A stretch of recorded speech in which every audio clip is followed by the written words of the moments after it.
Good evening and welcome to the Carnegie Town Hall. This meeting of the Planning Commission will begin with a few introductory remarks. The City of Sioux Falls Planning Commission serves as an advisory board to the City Council. It is the responsibility of the Planning Commission to consider and make recommendations on land use and zoning matters. Actions taken tonight on conditional use permits are final unless appealed to the City Council in writing within 5 days. And any actions taken tonight on final development plan design review or minor amendments are final. Any recommendations made on preliminary subdivision plan requests tonight will be referred to the City Council for final actions at the third council meeting of this month or at the first council meeting of next month if associated with a zoning or major amendment. Any recommendations made on rezoning requests, major amendments, future land use amendments, or ordinance amendments tonight will be referred to the City Council for final action at the first council meeting of next month. Council meetings are held at Carnegie Town Hall and are televised. The Planning Commission will first approve the consent agenda and then the regular agenda. In order to place certain non-controversial items on the Commission's consent agenda, planning staff and the Planning Commission apply the following criteria. First, the request conforms with the Shape Sioux Falls 2035 Comprehensive Plan. Second, planning staff recommends approval of the request. Third, there are no audience members present or written comments received in opposition to the request. And fourth, the application meets all conditions and requirements of the Sioux Falls zoning ordinance. For the regular agenda, the following normal public hearing procedure will be followed for each item. By first requesting planning staff to present a brief report on that item. Second, the petitioner or a representative will be requested to come forward and make a statement or answer questions. After the petitioner has spoken, anyone from the audience who wishes to address the agenda item shall be recognized. Then the Planning Commission will discuss the matter further and take appropriate action. We ask that anyone addressing the Planning Commission move to the podium microphone and identify themselves for the record. Please limit your comments to less than 5 minutes. As a courtesy to everyone here tonight, we ask that you please either turn off or silence your electronic devices.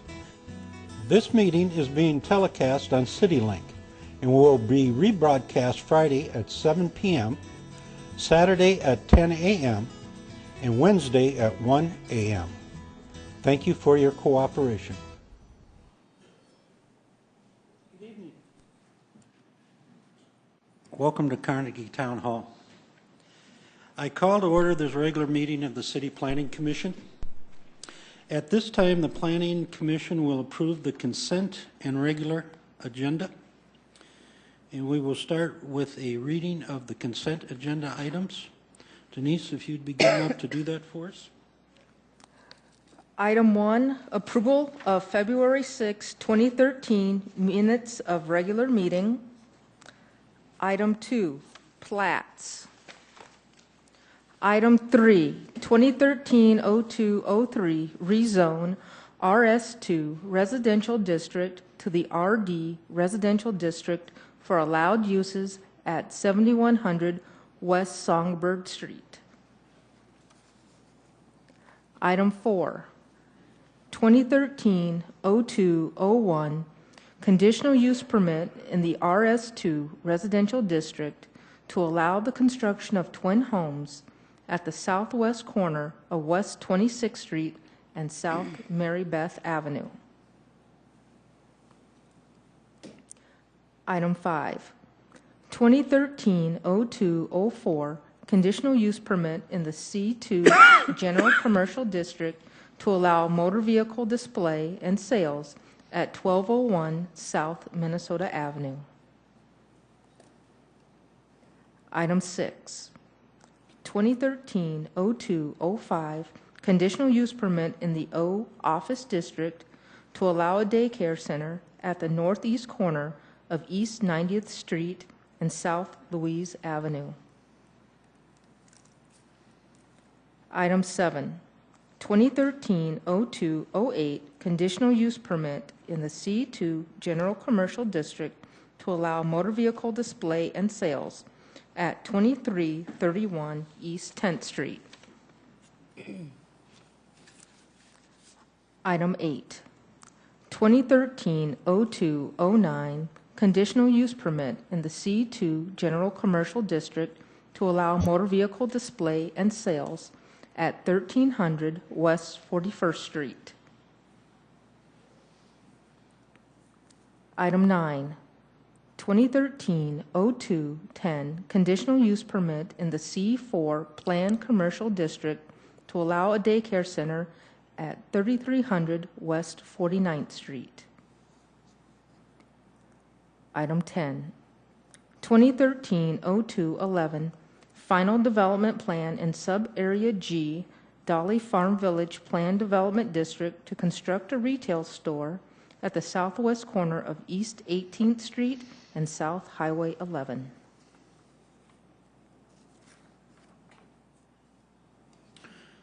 Staff, would there be any changes on the consent agenda items? Yes, Mr. Chair. My name is Steve Randall, representing Planning this evening, and we have two items we'd like to move from the consent agenda to the regular agenda. That'd be items 3 and 4. We have people present who would like to speak to those items. Thank you, Steve.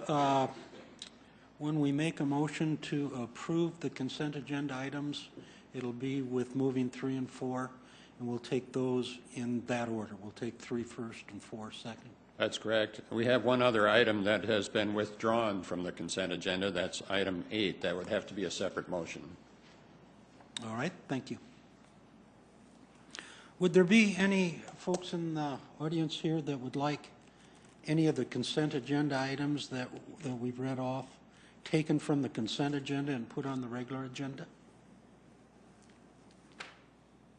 Seeing none, would there be any items for the commission that would like to have taken from the consent and placed on the regular agenda? Seeing none, the chair would entertain a motion to, well,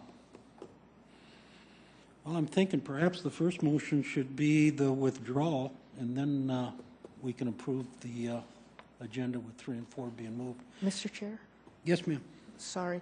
The initial motion should just be to approve the consent agenda, and then the follow-up motion would be to amend the consent agenda with moving items 3 and 4 to the regular agenda, and then another amendment to withdraw the item. Thank you, Denise. I'm glad you're here this evening. Chair would entertain a motion to approve the consent agenda. So moved. Would there be a second? Second. We have a motion and a second. Any discussion? All in favor will signify by saying yes. Yes. All opposed? Motion passes. Can I amend that? You need to make the amendments before you can vote on the main motion. Let's back up a step. Let's amend the All right, the Mr. main Chair, motion. I'd like to amend the motion by moving items 3 and 4 to the regular agenda. And can I withdraw 8 at the same time?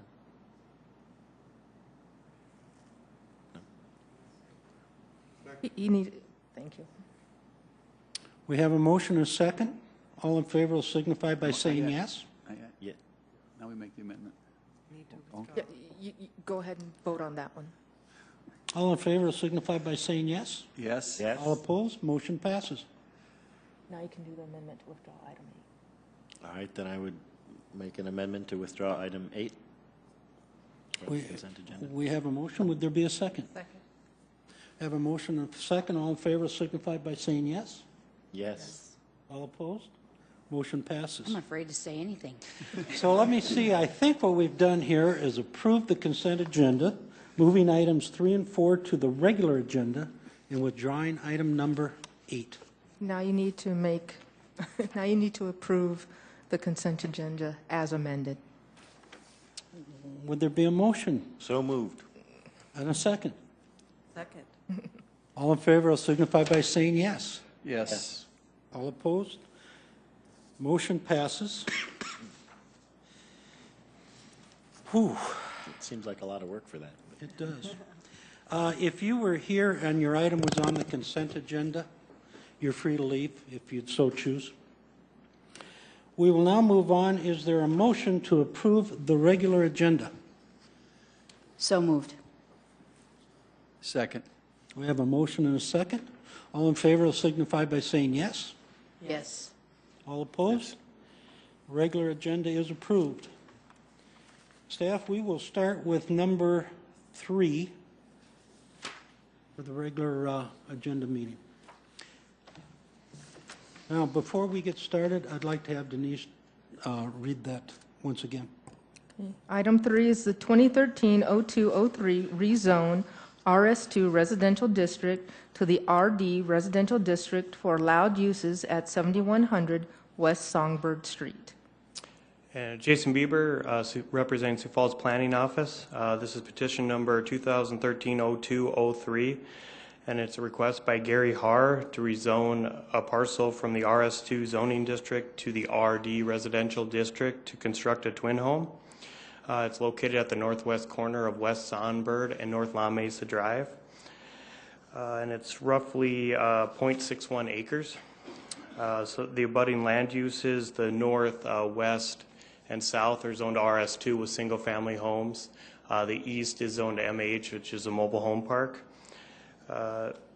Most of the land use are compatible except for the mobile home park to the east. There could be some potential incompatibility with the proposed twin home to that mobile home park.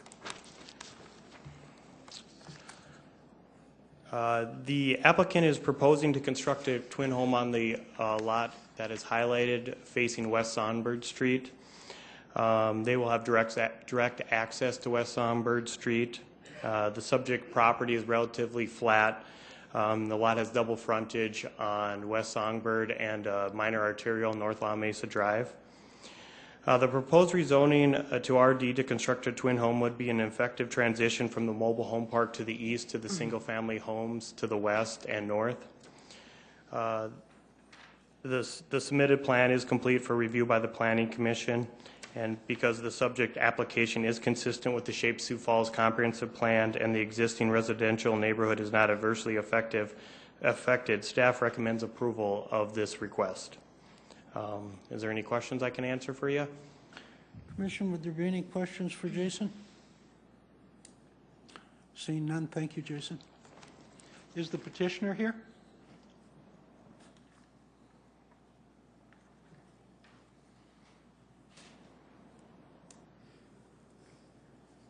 Hi, I'm Mike Runge. I'm representing Songbird LLC. Gary Haar had to be out of town for his daughter.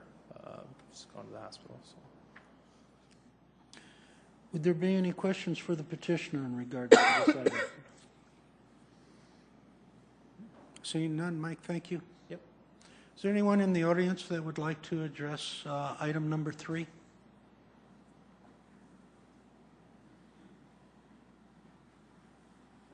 I am a homeowner in the development there. Would you be kind enough to give us your name? Corey Johnson. Corey Johnson. We actually went around and got a petition signed by most everybody that got the letter opposing any rezoning other than to the RS zoning category. When we all bought our houses there, we were told that that was an RS, which it was. With maybe a conditional use into a twin home, which we could oppose at that time. Now that they are switching that, we are trying to oppose that as we do not want a twin home in the neighborhood. That's about all I have, I guess, is that there. And then I don't know if you guys need the petition or not that we had taken around to and had signed. You'd be good enough to give that to Steve there for staff, and okay. We'll have it for our records. Okay. Oh, wait a minute. Yeah. Would there be any questions for Corey? Or? Yes, Danny. Do you live in the mobile home park? Or No, I do not. I'm in residences. The residential on the west side. Well, our main objection is for two reasons. One is it moves them into a category where they could build a twin home or a duplex. There is no law saying that they could not construct a duplex as well. Granted, they brought up the twin home category, but it's the same category. And then the other one is a twin home is going to be very large on that lot. So it's going to encroach on the neighboring properties quite a bit to the west there. And that would be our main objection, I guess, is that and the fact that we were told it would be a residential house being built there. So basically, to us, it just appears that they are changing the rules, and that's why we're opposing it. Corey, how long have you lived there? Since 2006. When you bought the property, this has an RS2 zoning, Yep. which allows a twin home to be built there. With a conditional use, they would have had to have come through this process the way it was at that time. I think we have some flexibility of putting some conditions on the building of the twin home, Okay. but I'm not sure that gives us the ability to not allow something that it's zoned for. Okay. In an RS1, that would be for single family only. Right. An RS2 allows a twin home to be built. It gives us the ability to put some conditions on the building of it that might soften or make a neighbor or a neighborhood feel a little bit better about it.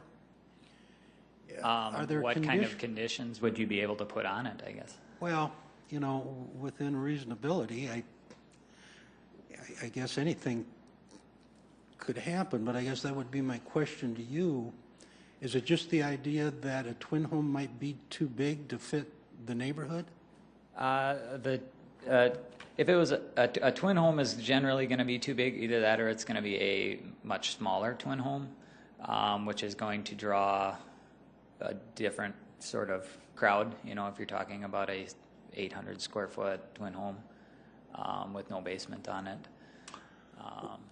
What we've been seeing a lot of is building these twin homes and selling off the units, and some of these end up being pretty nice twin homes, or fairly expensive. I'm not sure what the petitioner's thoughts are, but I kind of suspect that might be what he's thinking, but We I don't don't know. think the lot is going to be big enough to support a twin home of that size. It is going to be kind of a lower grade if they were to go to a twin home. It would be a large lot for a house because it's very long, but for it to be facing Songbird, it's going to be very narrow.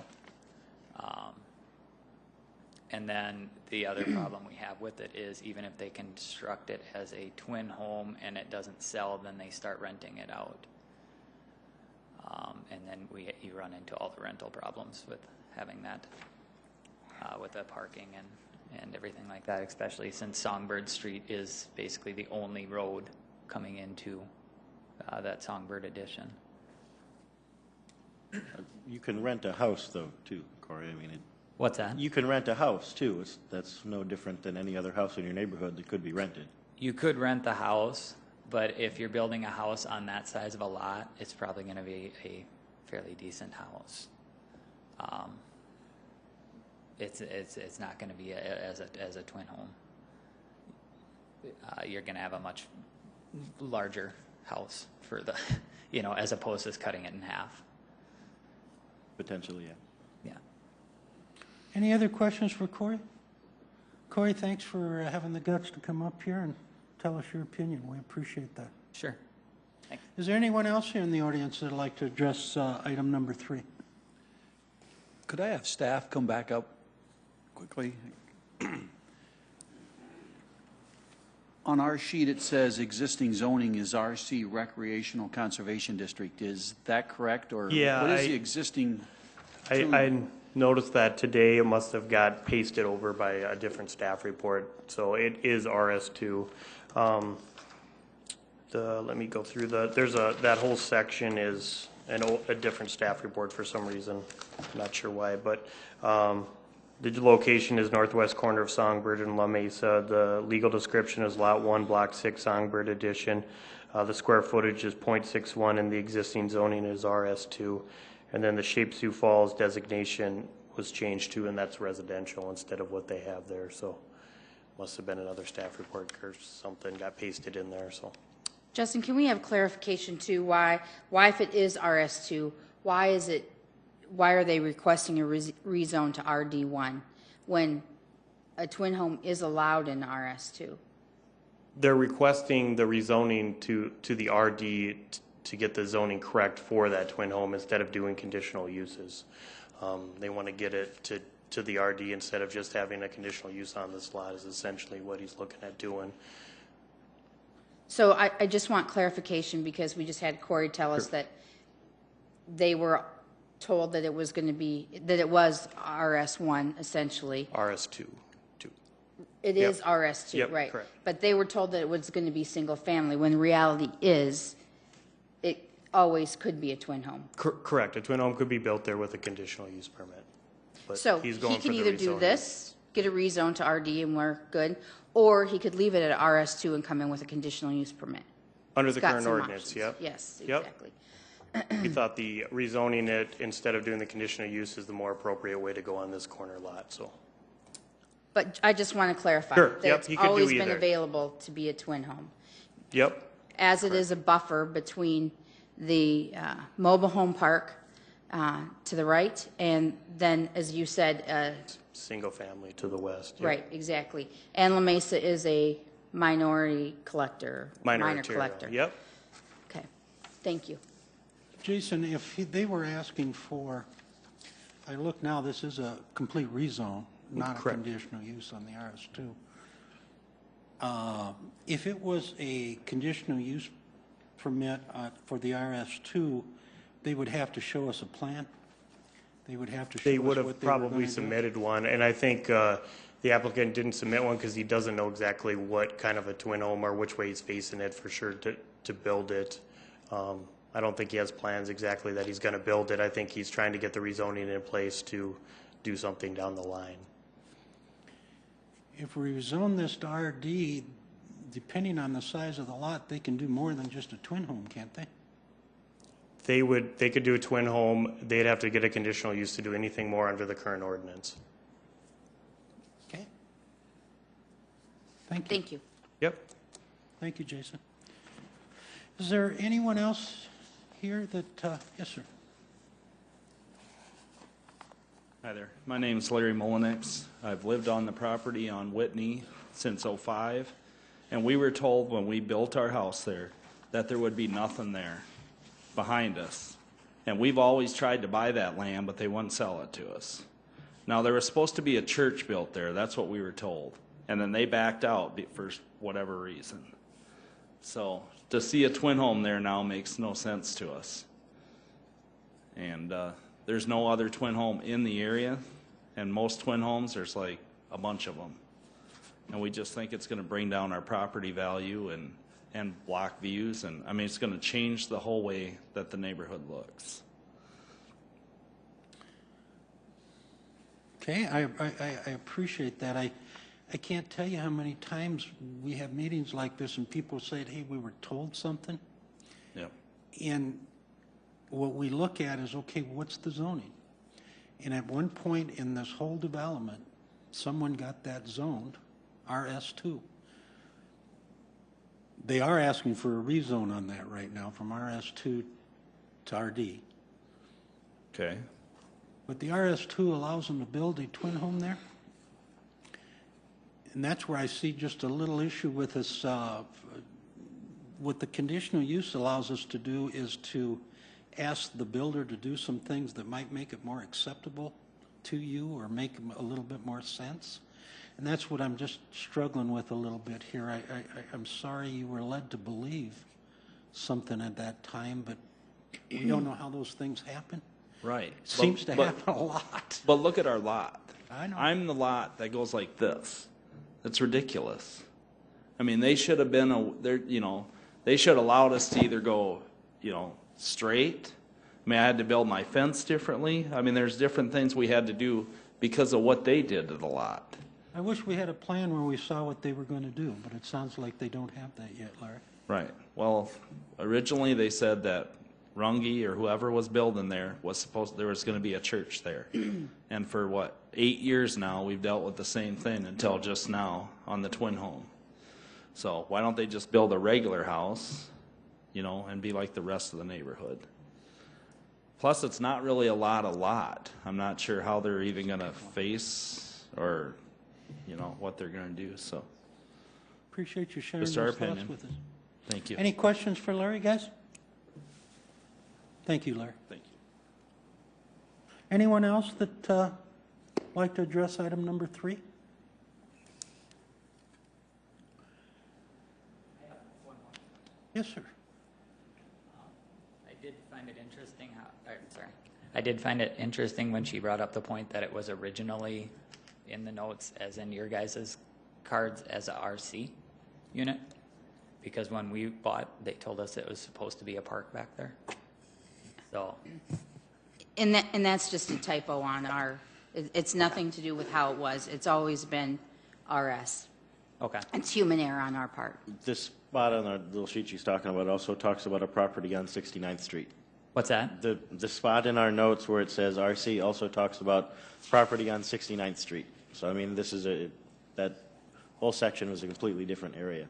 Okay. All right. Thank you. Yep.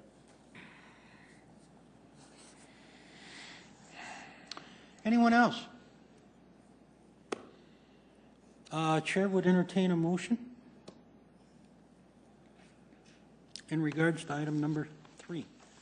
Mr. Chair, I make a motion for approval of item number 3. I'll second that. We have a motion, we have a second. This was our time for discussion, guys. Kenny, like you said, it's unfortunate when people are led to believe something or told something. But again, we've talked many times about neighborhoods they aren't static things. They're dynamic things, and they can constantly change. And anybody can request a rezone or on any piece of property, and that may be unfortunate, but it is what makes our community great too, because we have some flexibility in when how we live and work changes. And I can appreciate that they have been looking at an empty lot in their backyard, obviously since at least 2005. And they're used to that. And I can appreciate that they like that green look. And again, it's what they're used to, and there's going to be some change there. But the reality is it's a piece of property. It's for sale. It appears that the developer is going to build what the land is originally zoned for. He's just going to rezone it as to allow some for more flexibility, I'm guessing. So in that light, that's why I'm going to support the rezone. Oh, Corey? Public discussion is over. Thank you, though. Can anyone see the merit here of, under the RS2, they can build a twin home? I think with an RD, I think that puts more flexibility in the builder's hands as to how he wants to build it and what he wants to do. And I'm struggling with, if you can build a twin home, why are we coming in asking for a rezone to build a twin home? Well, if he wants to go beyond what he has said, Kenny, it's my understanding that he would have to come in and get a conditional use at that point. If he wants to build beyond a twin home.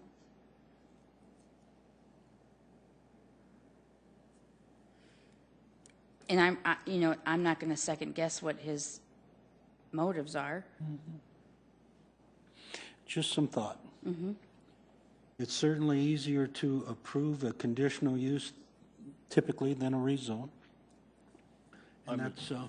Say, Kenny, I'm assuming some of that has to do with the change in the zoning laws we're expected to have happen in the next month or so. That it, getting it into the correct zoning is what would happen in 2 months anyway. Well, I'm not sure if RS2 becomes RD under the new zoning ordinance, but I guess, I kind of got that Yes, it impression does, from... I think. Does it, Jeff? This was a city... Jason? Okay. All right, thank you. Any other discussion? Seeing none, all in favor will signify by saying yes. Yes. All opposed? Motion passes.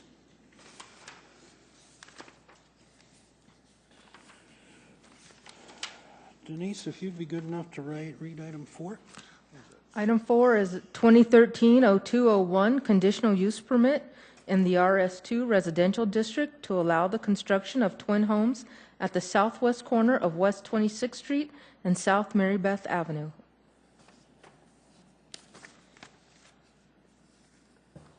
Jason Bieber, Sioux Falls Planning Office. This is petition number 2013-0201 and is a conditional use permit in the RS2 zoning district to construct twin homes. The applicant is Brady Hyde with Empire Homes, and it's located at the southwest corner of South Mary Beth Avenue and West 26th Street. Square footage is 0.43 acres for the two lots combined. The north and west sections of this are zoned RS2, and they are undeveloped pieces of property. The south is also zoned RS2, which is a single-family home, and the east is zoned RD, which is also an undeveloped piece of property. The applicant is essentially proposing to take these two existing RS2 and the one existing RD lot and replat them to construct 3 separate twin homes facing West Wiseman Streets. All 3 of them will have access onto West Wiseman. Essentially, the 2 lots are flat with frontages on West Wiseman and West 26th Street in the rear. The proposed twin homes will have 25-foot front yard and setbacks off of Wiseman and West 26th Street, 5 foot on the non-party wall side. The applicant is proposing to construct double-stall garages with driveways accessing West Wiseman Street. And just wanted to indicate, too, that several neighbors have called me somewhere between 3 to 5 that couldn't be here at the meeting and wanted to express their opposition to this conditional use permit. So I told them that I would let you guys know that. These 2 lots have frontages on an arterial West 26th Street. Therefore, it would be difficult to develop these lots as single family. Staff supports the request as an allowed use. And the recommendation, because the applicant has provided clarity to indicate the location, nature, and extent of the work proposed, staff recommends approval of this conditional use permit. And I'd entertain any questions you may have. Jason, piggybacking off the one we had before, am I to believe that this is zoned RS2? Correct. We have a new zoning ordinance going through the system, and if that gets approved, this will automatically become RD. If they get a conditional use permit for the RS2, yep. In the RS2 to do twin homes. Well, wait a minute. I thought the conversation was that the one in front of us was zone RS2. Correct. When the new zoning ordinance goes into effect, the RS2 becomes RD. That one up there, we decided that they needed to rezone that to RD. Otherwise, when the new ordinance went into effect, it would be zoned RS. It wouldn't get zoned to RD. These particular properties here, I believe, are going to be rezoned to RD1 if a conditional use, if the twin homes are approved. The one we're looking at today. Correct. And who's making that decision? Who's going to decide? Sam and Jeff have talked about it, about the zoning of the city. They've been looking at separate properties, and that's what it was decided for this particular property. We could have went through the rezoning process the same way. Either way, I guess, would have worked. But it was decided that a conditional use on this one with a lot that's to the east that already is RD that he's using, that they're going to be replatting, that we would rezone this to RD1 when the new ordinance goes into effect. Explain to everybody what RD1 will mean to the neighbors here. RD1 is essentially the same as RD. You can build up to RD1 in the new ordinance allows a twin home up to 2 units attached.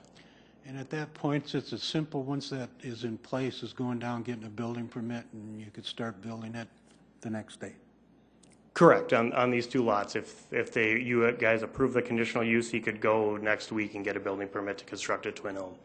I'm talking about if the new zoning ordinance, if and when it takes effect, and it's zoned RD1, he can go get a building permit and build a twin home on all the lots. No. No. They would still have to come back for a conditional use with an RD1 zoning for a twin home. Not for a twin home, but this wouldn't be rezoned to RD1. Oh, I thought you said it would be. If, Am I confused? Okay, this is zoned RS2. This is zoned RS2, yes.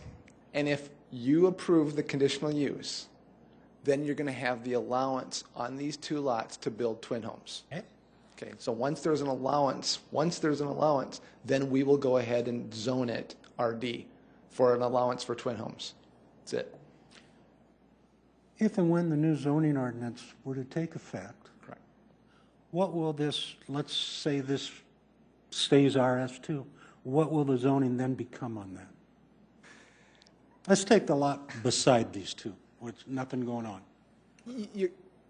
Now you just went backwards again. So if the new ordinance goes into effect and you've approved the conditional uses, On the lot next door. RS2. No. RS. On the lot next, because you didn't approve a conditional use on the lot next to it. So it'll stay RS2. Absolutely. And to build a twin home there, they'd You'd have to come back in. and ask for a zoning change to RD1. Is there a zoning change or a conditional? No use? conditional use. You'd have to do a zoning change. Yes. I'm starting to get it, but I think there's some people listening in, and so I think there are some concerned neighbors. I think it's important for them to understand what's going on in the process right now. Right. So again, just to clarify, we're only basing our zoning change and our decisions on what you're approving tonight, not what the ordinance on March 19th is doing. What you're approving tonight, are you going to approve twin homes on this lot or not? And Jeff, just to clarify once again, twin homes are an approved use in an RS2 with conditions, and that's what we're here to talk about. What conditions could go on that? Not that it can or cannot be a twin home. Yes.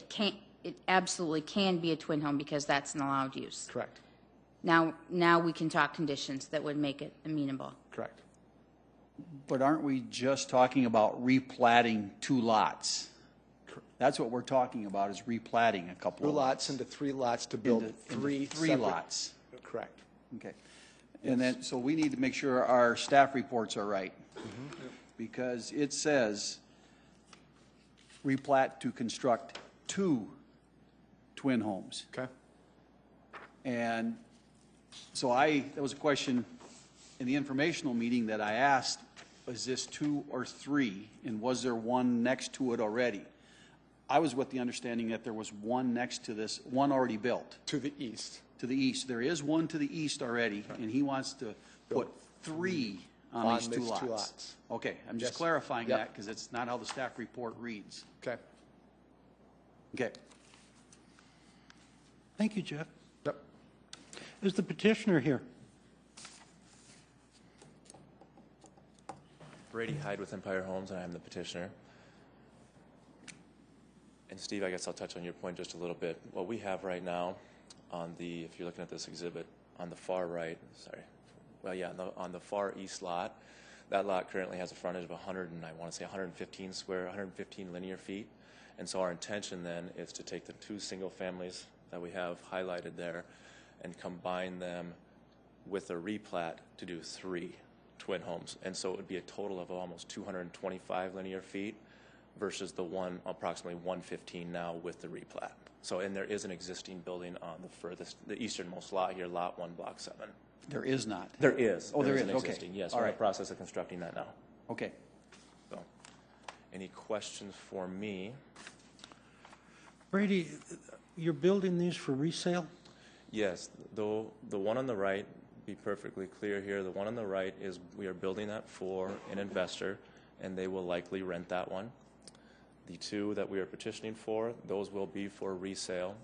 And our agreement with the developer is we have these 2 when the replat, if the replat takes place, we have these 2 lots here, along with the additional 5 single-family to the west, under contract with the developer. Those 5 single-family you see here, that until you get to the next house to the west there, we will do single-family homes on those, similar to what we are already building in the neighborhood, range anywhere from 210 to 240,000 sales price. So I actually spoke to a homeowner earlier in the week, and he lives right down Haraldson Avenue. I want to say the third house east side of the road. And his concern was just property values, things of that nature, as every homeowner's concern is. With that being said, I kind of relayed to him our intentions, and he seemed to be all right with it. Again, what we're going to do there, we'll do 2 twin homes that they will be for sale. Price range, I'm guessing 165 to maybe 195. Those lots, you can't see it from the exhibit, but the further west you go, they turn from flat lots into walkout lots. And so obviously walkout lots, it brings more value. It's an easier sale than putting a home on a single family lot or on a flat lot when you already have the contention or the issue of 26th Street in your backyard. That's the issue with these lots. That's why they haven't sold thus far, is the 26th Street in the backyard. It's a very wide road. Again, our intention is to provide a little bit of a barrier, or a little bit of transition rather, from the twin home we're currently building into the walkout lots, which will provide us with what we feel a marketable house due to the walkout lots, even though it's backed up 26th Street. So, and we're building in this neighborhood as well. We're building 3 single-family homes on Haraldson, all price range of 210 to 250. So our motivations are somewhat aligned, I'm sure, with the concerns of the homeowners here, that we definitely don't want to bring down property values, because we'll have 3 homes sitting there for sale on the market that we wouldn't be able to sell if we thought we were deterring the neighborhood. So any questions for me? Brady, give everybody an idea what this twin home's going to look like. Is this going to be ranch, or I've seen some of your stuff. Yeah, on the slab on grades, and the homeowners here are probably familiar with it. We built 4 of them on Mary Beth, and so the one that's going in the corner is the exact same. The 2 twin homes here, the next one, the middle twin home, would probably be a slab on grade, because that's what the lot lends to. The next twin home, you start encroaching into the walkout grade. And so what we'll do there is we'll do a twin home with the main level and a basement. So that's our intentions. Are you dealing with any covenants in the area? Does this have to be a certain square footage? You know, the architectural guidelines in this development, we've built homes as small as 1,050 square feet on the main level, which obviously when you build 1,050 square foot on the main level, that relates to or correlates to a sales price of maybe in that 165. And it can be a double stall garage. The guidelines allow for double stall garages. So with our twin homes are the square footage on our slab on grade twin homes are 1,366 with a double stall attached garage with good finishings. So as far as sales price or value of those, we're not putting a cheap product up there that I feel would deter the property values or negate the property values in the neighborhood. So then the next one over, we will have to design a plan for that one. This exhibit's showing all 3 of the same, just for the purposes of the exhibit. But yes, there will be different foundation plans, especially for Lot 3 of Block 7. Will you have anything on the front of them, any brick or stone? Yeah, there's a brick. The minimum architectural guidelines, I believe it's 100 square feet of brick or something along those lines. I'm not even sure if that's, I was trying to contact the developer today, and I didn't have much luck, so I know he's out of town. There are some covenants. Yeah, there's architectural guidelines, the same guidelines that the whole Westridge 2 is subject to. So, and we'll meet those. Any other questions for Brady? Thank you. Thank you. Is there anyone here this evening that would like to address the commission on item number 4?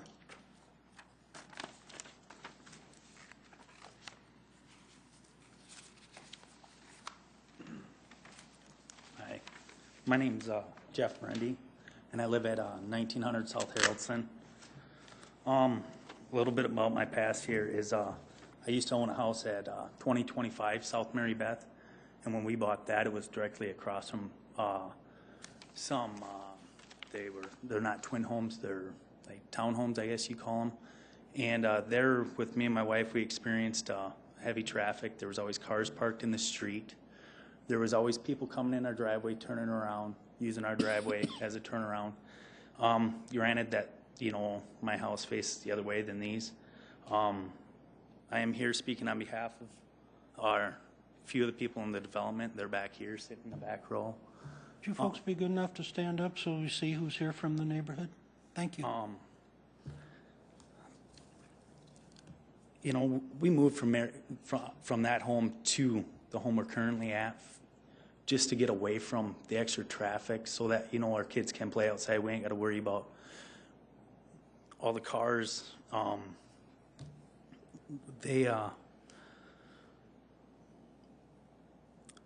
You know, the other concerns with the other people in the neighborhood is the devalue of our homes. When you put a townhome in, like he had said before, that the one on the corner is already sold and that's going to be rented.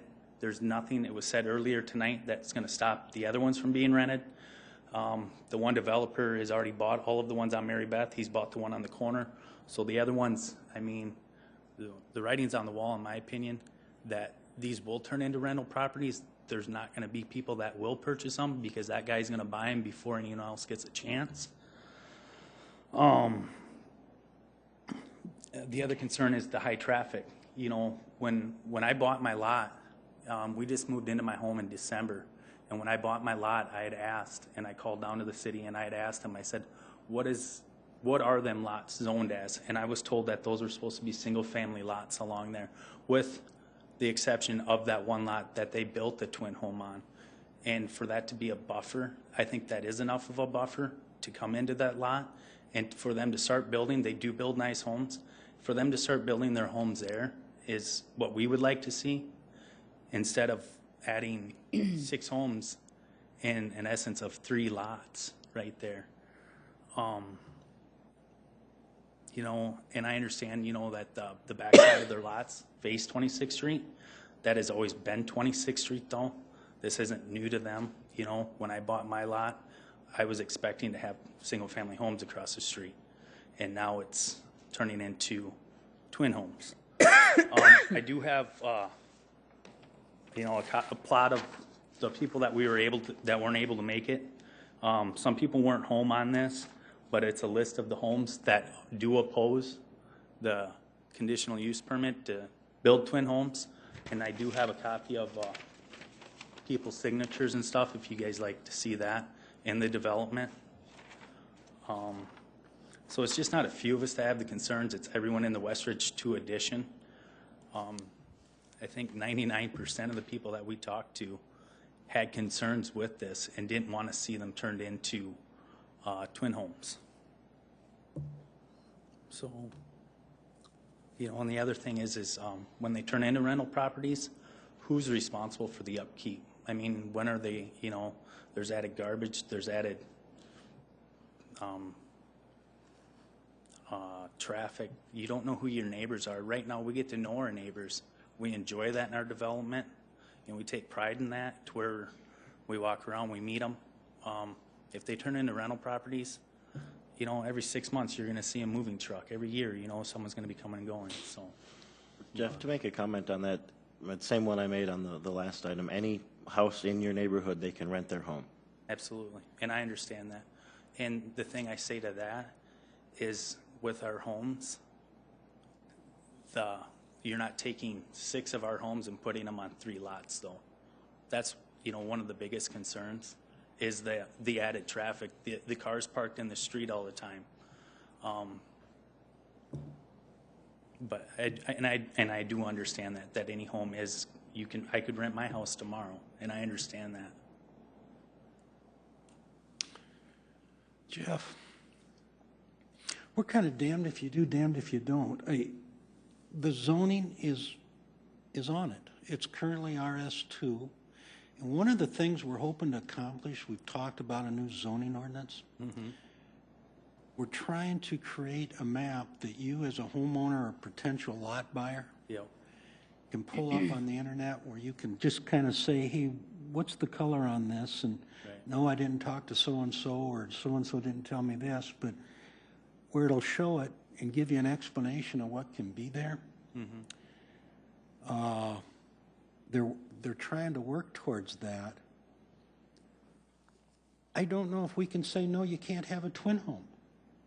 The zoning's already been put on it. Now, a conditional use permit means, what could this developer do to make you feel comfortable with the twin home? That's why I asked him, hey, are you putting brick or are you putting stone on it? You know, a comfort range I got was that he's building, certainly not all of them, but 4 of them for resale. It sounds like he's made a commitment down the block for the rest of these lots, put in single family. Whatever he does there will also affect him down the road. I'd like to help you, but I don't know what we can come and do. Right. And So it's just those like lots- that last case where so- we'll have people come up and say, well, gee, I was told it was single Right. family. And you'd think RS2 is single family, but it's more than single family. That's what most people don't realize. Okay. And that's just a comment that I just want to share with you. I appreciate you having the guts to get up here and Yeah. talk with us No, about that's it fine. tonight. It's So not that's an what easy this is deal. for, so, I mean, but, No, you and the neighbors care. right, exactly, and, I drove out and drove through your neighborhood. Those are beautiful homes. yeah, they They're are, all and we big. like to They're all keep it that triple-car way. garages. Yeah, you know, Now, having said that, I've seen some of his work. I know he's a good builder, but that doesn't Right. make you feel any better Right, as to and what's it going to end up looking like and what's it going to exactly, create you for know. him. Yeah. Can you give us any other thoughts that would influence? I guess what you're telling me is that this was already, but we were told when all of us built in this neighborhood that them 2 lots were already zoned for twin homes, right? Well, that's what we as a commission are being led to believe. I guess that's the zoning on it. I'm assuming that the zoning was put on when it was originally brought in and And developed. that's pretty much any lot in the yellow there could be a twin home with a conditional use permit. Any one of those lots could be.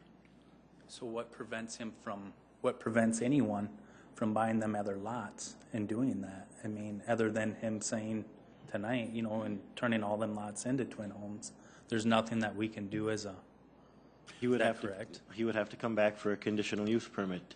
and then we'll come back down and then we'll get told that we're not allowed to do anything else. Or the new ordinance passes and it's zoned RD1, which means that it can only be twin homes, or single-family homes. It cannot be twin homes. Without a conditional use permit. No, it has to be rezoned It'd at have to that be point. rezoned then.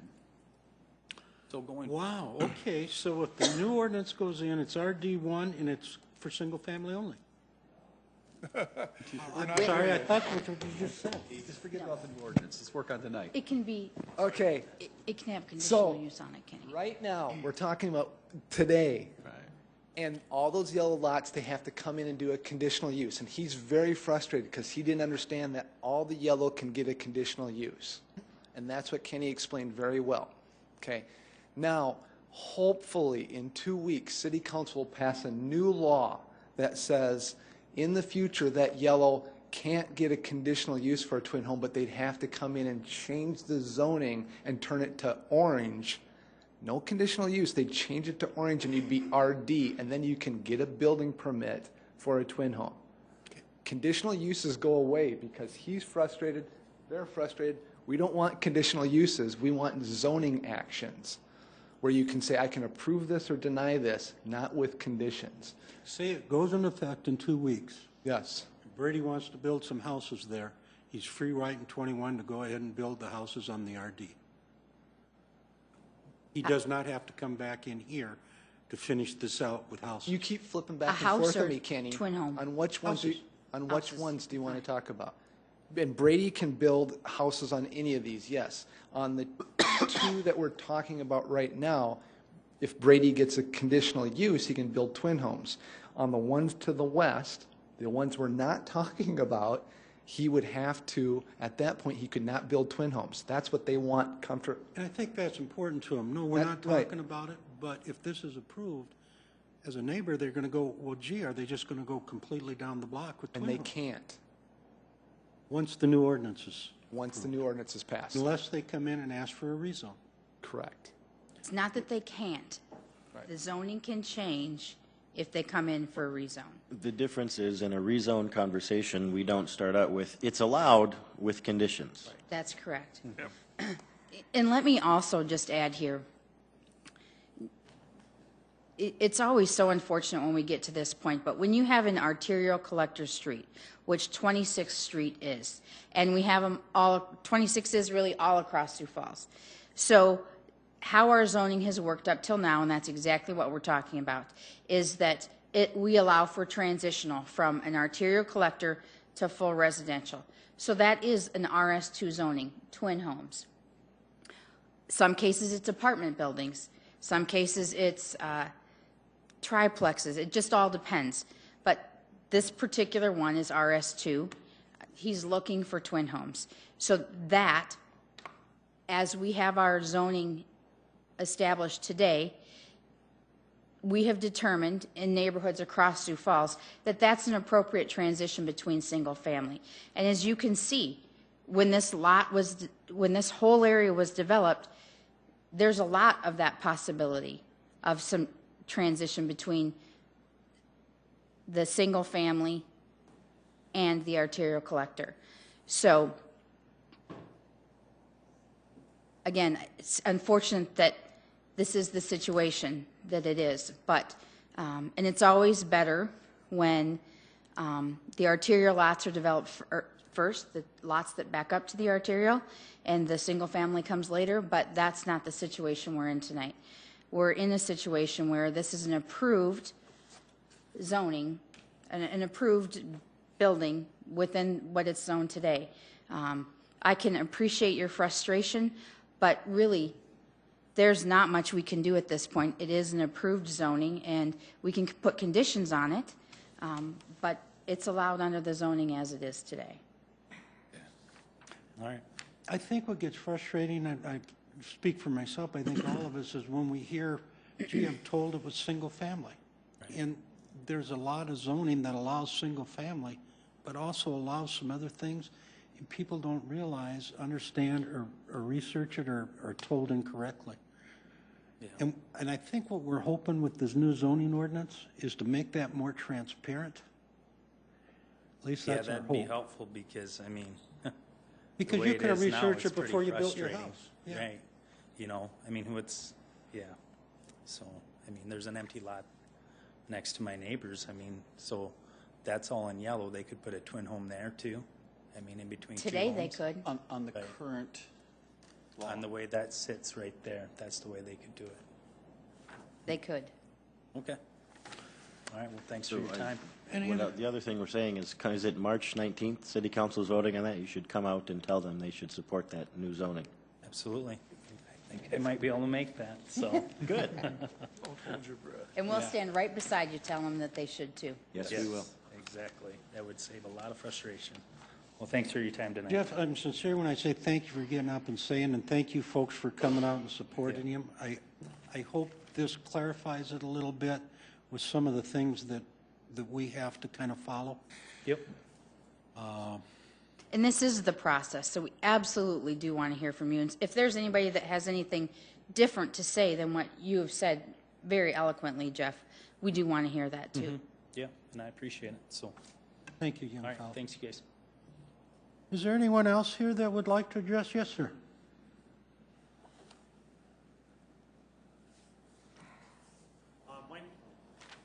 My name is Jim Cannon. I just echo what Jeff said. I understand the zoning, we could have twin homes over there. I'm past the growing children's age here. A lot of those houses have a lot of little kids. A lot of traffic. There's a playground, heavy traffic going to the playground. So in the distant future, you might be, when you're looking at rezoning, how much car traffic, how much foot traffic you're going to have in an area with a lot of kids. This may not affect what we're doing right now, but in the summertime, those streets, I mean, we're low traffic. The kids and mom and dad are walking around the neighborhoods. They're walking to the playground in the school. And so Jeff has children, small children. Neighbors have small children. And that's one of the undercurrent aspects of this right now. If you put in 8 more, there'll be 8 twin homes in there. 8 twin homes, say just 2 occupants, you're going to have 16 more cars flooding that street with traffic there. And so we're going to go from a quiet street to a busy street. So just a thought on that. Thank you. Jim, thank you. Any questions for Jim? Thank you for pointing that out, Jim. Anyone else that would like to address item number 4 this evening? Yes, sir.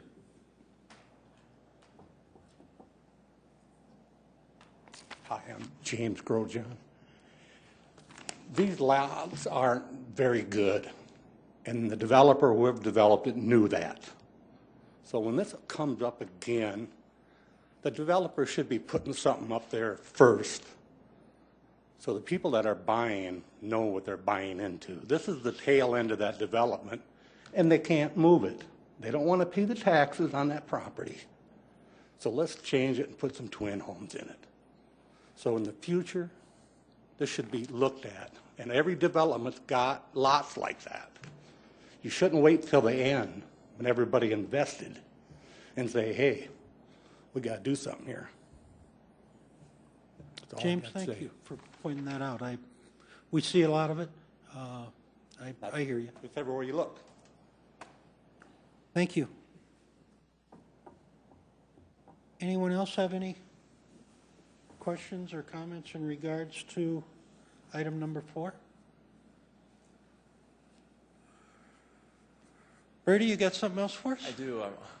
Obviously, I don't want to go into your guys' neighborhood and have Well, talk into the microphone so we can hear you. I'm sorry. Obviously, I'm telling these folks I don't want to go into their neighborhood and upset them or have them upset with me throughout the process. We're going to be building homes there for probably the next year for us to go through what we intend to go through here. So with that being said, just I'd offer maybe a bit of a counter thought, like with traffic. Typically, if we sell those, they're 3 bedrooms. A lot of the homes we're building in that neighborhood are 5 bedrooms. When you build a 5-bedroom, typically the person buying a 5-bedroom, a couple teenage kids, mom, dad, that's 4 cars. Typically, when you sell a twin home such as that, your typical demographic is a couple, maybe 50s and 60s, 1, possibly 2 cars. So I would offer that thought, maybe contrary to the belief that the traffic count would go up. I'm not saying it won't, but that's also an alternative, an ulterior thought. And then as far as, and I heard this argument before, as far as a resident maybe getting a label of a renter versus a homeowner. We build a lot of places and we rent a lot of places, and I don't know that that's fair to label a resident, whether they be a tenant or a homeowner. A lot of these places, like when we rent them, that rent is almost $1,300, which I know for a fact is more than a lot of the homeowners' mortgage in that same neighborhood, because we've actually sold those homes to people, and you can obviously do the math backwards. So, our intention isn't to rent those. I'll be very honest, like I was before. The easternmost lot, we are selling that to an investor, and they will rent those. That's what they're doing. Again, the rents are close to $1,300. They're managed well. They always will be managed well. The homeowner takes a great deal of pride in their properties, or the building owner anyway. But and then as far as our 2 lots, yes, we are going to try to sell those. It will add 2 additional residences. Obviously there'd be single-family homes there versus as the way it is now versus the 2 twin homes. So we will be adding 2 residences again. On the walkout on the furthest west twin home. If those have basements underneath them, there'll be 2 bedrooms on the main level. And so the chances of them even having, 2 kids, or I'm guessing there'll be 2 people living in those residences versus anything more. So that's all I have to add. And obviously you guys see our phone numbers on the signs along the way. If there's, we intend to move forward. I understand your guys' concerns. If there's any questions or concerns going along the way, excuse me, please feel to dial our number. So thank you. Brady, thank you for those comments. Anyone else? like any comments on item number 4? Seeing none, Chair would entertain a motion. Mr. Chair, I'll move to approve item number 4. I have a motion. Would there be a second? I'll second. We have a motion and a second. Would there be discussion? I don't have anything to add that we haven't already talked about, Ken. Jesse, Steve, anything? I would agree. All in favor will signify by saying yes. Yes. All opposed? Motion passes.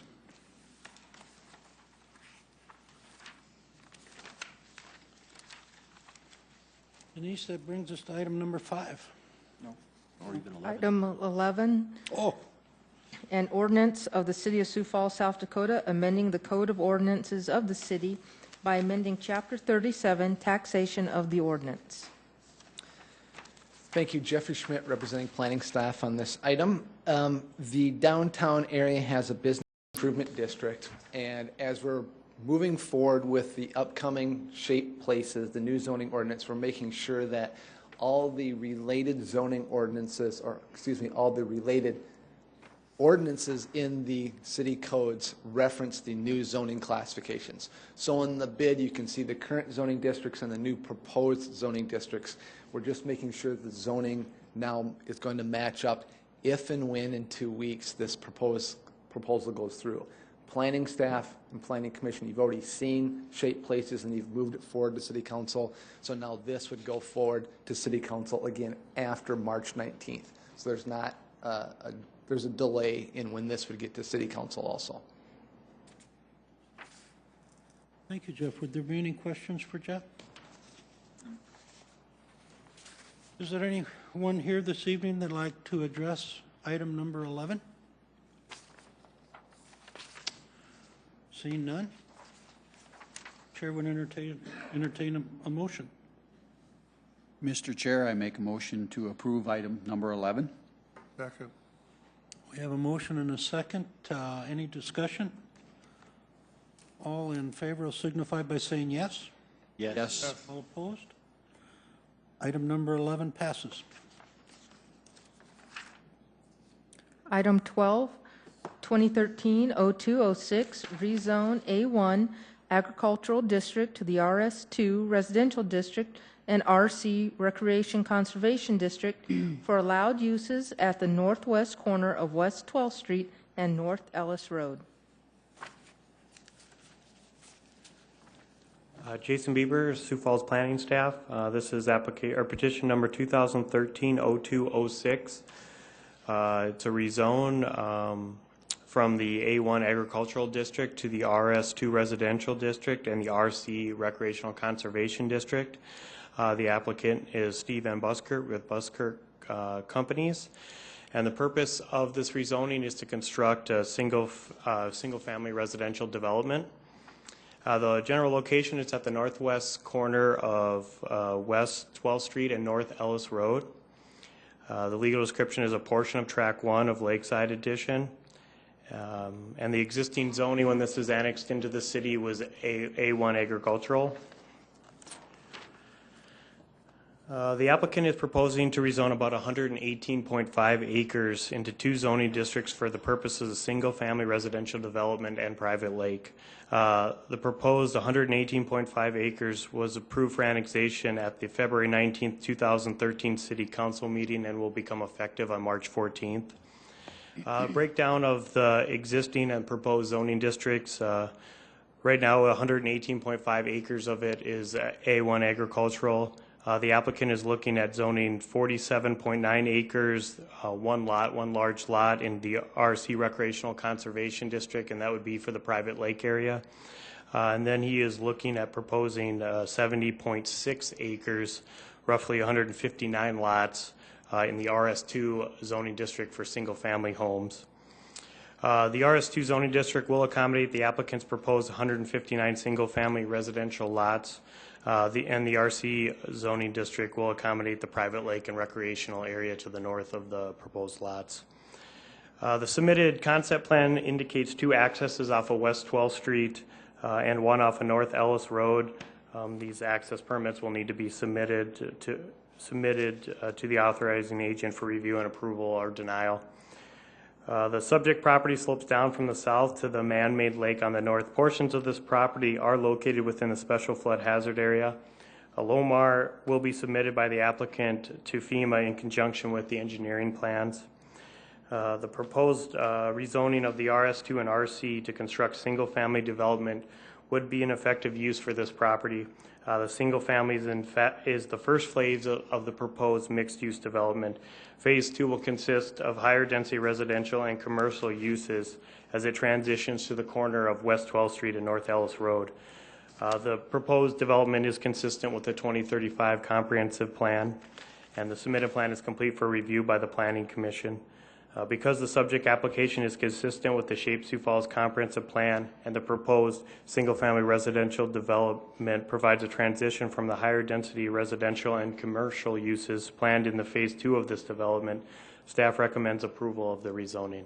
And I'll entertain any questions you may have. Mr. Chairman. Anyone? Yes, Denny. Jason, the lake is man-made. Is it spring-fed as well, or? I think the applicant can talk more on that. I believe it's what Sukup used for their gravel pit and taking gravel out of that, so I'm not exactly sure. Where the source of the water is? Yeah, I'm not positive on that one. I'll ask him. Steve.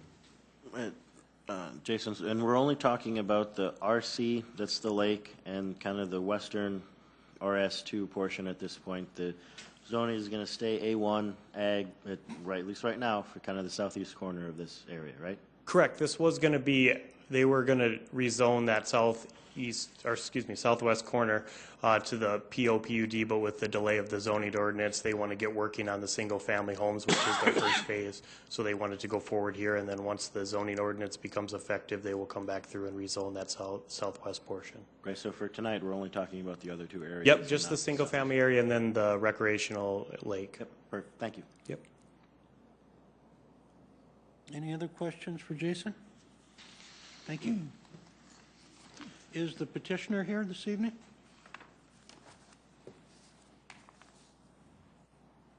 Hello, Steve Van Buskirk, 5800 South Remington Place. I've got a couple brochures that we just got done for the home show. Maybe start one. I didn't think to bring enough for everybody. Well, we're pretty excited about this project. Jim Sokop's been working on this lake, a gravel pit for 10 years, and I think thinking about the subdivision for probably just about as long. So he asked us to get involved last fall. So he's got a desire to really make this a special place and wants to do this right. So some of the things that we're looking at doing, with this, with the single family portion, and that's all that we're talking about tonight because. Unfortunately, we couldn't do the Sioux Falls stuff on the corner, so all the mixed-use stuff is not what we're working on tonight, just a single family. But what our plans are is, for the neighborhood, we really want to try to change that perception of West 12th Street. As you go down, you've got a lot of industrial kind of uses and commercial-type uses, and we really think this is an opportunity with something as special as a lake that you can see the change in the values on West 12th Street, because Sioux Falls is going to, from here, it's going to grow a little bit west, and then it's going to go south again, because this, part of this lake process, if you notice on the plan comments, is there's a sanitary sewer trunk line that's going to run around this lake and feed the property to the south. So this is kind of the, Sioux Falls has been growing from the south from 41st Street up to 12th Street. Is going to take a turn here and basically go west and then start heading south again, going back down to the YMCA down there. So, so we kind of view this as a really great opportunity to change everything. So we've, if you look back a couple drawings, you can see that we're going to do some berming along 12th Street. We've got some concerns with the noise. The subdivision is going to be typical with like our Copper Creek or Heather Ridge subdivisions. A lot of the houses off of the lake are going to be the $350,000 to $550,000, houses when they're all done. But then next to the lake, we're kind of anticipating somewhere between $800,000 to maybe up to $900,000 for those house values. There's only 26 lake lots there, so they're pretty special. But you can see that green buffer. We've got extensive berming along 12th Street, and that's what we're going to use for noise reduction. but that also gives us a possibility. So it gives you a sense of place as you're coming down 12th Street. You'll see the berms, you'll see the landscaping as you turn the corner. This concept plan is showing a split boulevard. You're going down. I think what we're going to do is a regular Witt Street with a more of a bike path, a meandering bike path, like you see in Ralph Rogers. You know, kind of in Prairie Tree. You know how they do that on the north side of the road. If you've ever noticed that. Yeah. So it's wider. So you got a big sense of entrance into the lake coming off of 12th Street, and it's going to terminate right into that connection that you see right at the lake, and that termination at the lake, that kind of that green spot up there. You know, that's really the lake access, one of the two lake access points for the neighborhood. You know, we're going to put a bridge across there. We're thinking things like fire pits, picnic shelters, picnic benches, and then that'll be a point where you can take off. You can see the line across the north side. That's a bike path that we're going to install. It's going to be a private lake. It'll be a bike path. It'll be basically a 1 mile loop is kind of what we're thinking around the whole lake. And then we're also on the street coming around on the single family. We're going to use, I'm going to try to get my term right, charrettes.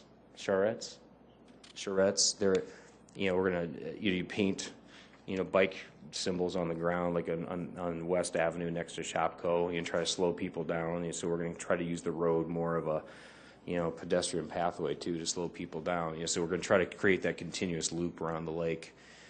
The lake itself, to answer your question, Denny, is it's separated from Cherry Creek. That's not Skunk Creek to the north. It's separated physically from Cherry Creek, so we don't get any water, you know, directly from Cherry Creek. We actually get the water from the groundwater, so it comes up through the gravel base. So the water's clear. You know, it's always going to be clear. You know, it's deep enough it'll stay clear. You know, one of our focuses is we're working with like the DNR. We got a contact over there because we got to make sure that the water that comes from the subdivision into the lake, that could be the pollutant. So we got buffer strips and some of those things that we're going to have to plant. No need for aeration at all? I'm sorry? No need for any aeration? We haven't got that far. Honestly, we've been focused, you know, we know we're going to do what it takes, you know, to make it right, you know, so I don't know that answer right off the top of my head, but generally it doesn't need, you know, he's been stocking fish out there for years, so we don't need any aeration for a fish kill or anything like that. So he's been through a number of winters, even with this year being a low water level. It's actually, the water's down about 2 feet from where it normally has been in years past from the dry summer. So, you know, it could be a possibility, but we just have to study that. So those are on the to-do list.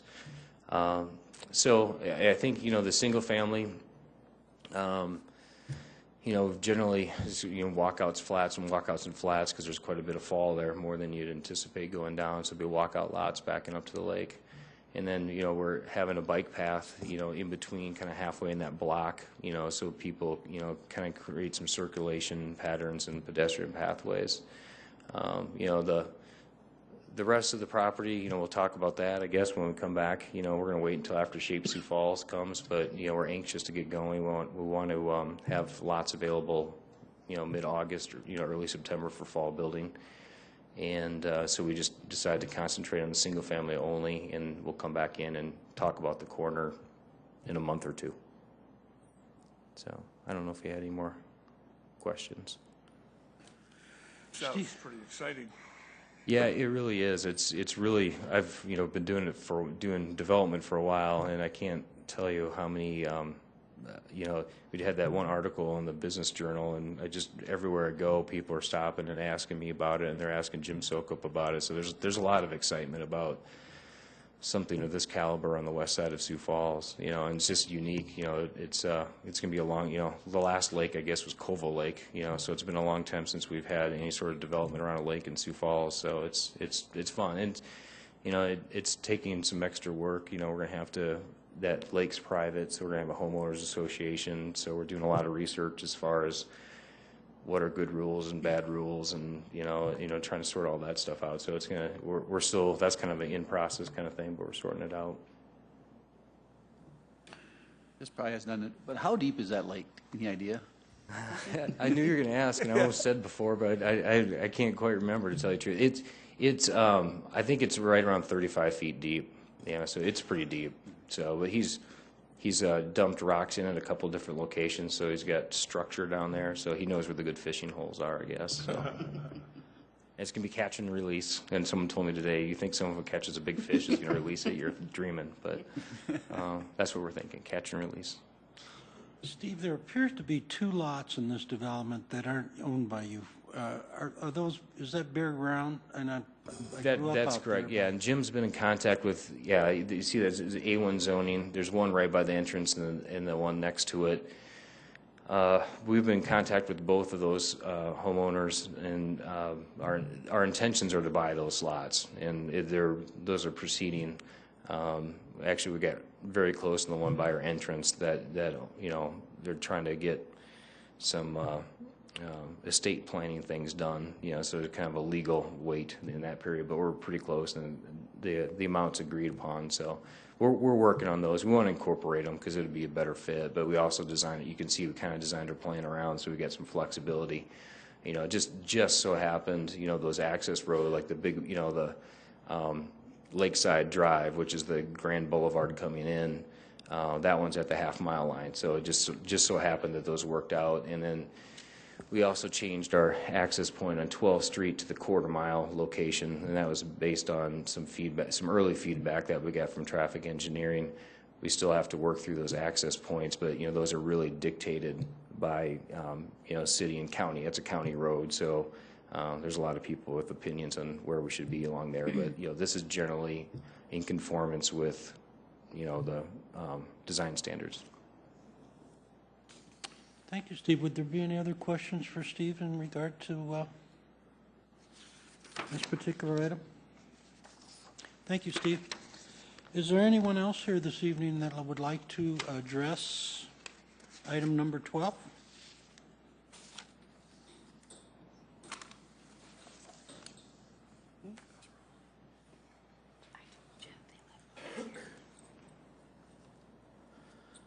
My name is Tony Wilberg. I live on the south side of Highway 42 there, West 12th Street. I guess my concern with this is the berm and stuff they're putting along the north side of it, bordering 12th Street. I lived kind of down there in the bottom, and all the water that runs from the south down through my yard goes across, and a few years ago, Sukup started filling that in with dirt. Well, they've started backing that up. So now you're going to put a berm there. How is all the drainage from the south going to go to that lake? Or am I going to be living in a slough? There was a culvert under the road, which is still there, but there used to be a draw that went down to that lake. Well, when Sukup started hauling dirt in there a few years back, basically they leveled all that out. So when the water comes through and down, there's like a 12-inch culvert under 12th Street, which it doesn't allow enough water to start with. But once it crosses 12th Street, there's nowhere for it to go. And it just starts backing everything up. So now you're going to put a big dirt berm in there, and you're not going to allow any of that water to flow out of there. I guess that's my major concern on this. We'll see if we can address that for you before we're done here. Let me ask you a question. This is not inside the city limits. You're in the county, if I'm not mistaken. Yes, I am not in the city limits. All right. Any questions for, I'm sorry, was it Lloyd? Tony. Tony. All right. Tony. Thank you. Is there anyone else here this evening that would like to address this particular item, item number 12? Yes, sir.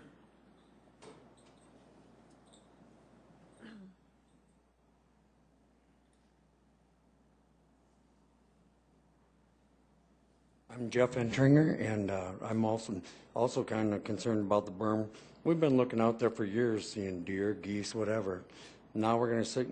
I live right across quarter mile up the road from the Ellis Road, right about where the driveway now is going to be coming out, right in front of my house. So what I want to know is how they're going to accommodate me when the high-to-do people sit over on that side, and then us guys have been over here. We're going to have to put up with all the noise and everything going in there. Are they going to build a big berm on our side so we don't have to put up with any noise? We're going to address that question too here in a few minutes with staff. Okay. Thank you.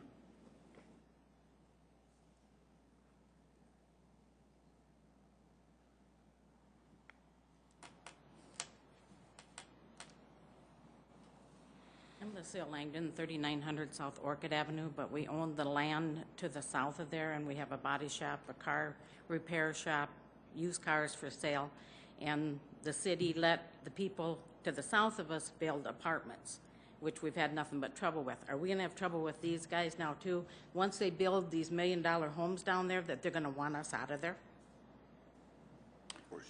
I'd have a hard time seeing like that you're a property owner. I think I know your piece. I remember. That's right. You'd be going on the T. Ellis Road to the south. To the south, right. And they built low-income apartments behind us. And the city did not make them put up a fence. So they keep coming, and we have trouble with the kids. We've had to corral the kids, call the sheriff and everything for that, you know, and so we're a little perturbed with that. We're in the county. Yeah, I was going to say, I don't think you're part of the city yet. No, I think we're that not. piece behind you. But the piece behind us is city. We're the only section there that they didn't take in. Okay, but this is going to look, we're up on the hill some, so You're going to have a nice view. Well, but what are they going to say? This is the problem, you know, once you get something like that. They can't say anything. You're the property owner. You own the property. I've been there, done it. That's the only reason I'm bringing this up. I did it, and Jeff knows very well what I'm talking about. We own quite a bit of property. We've had nothing but trouble. With From other Jeff? people, no, not with Jeff.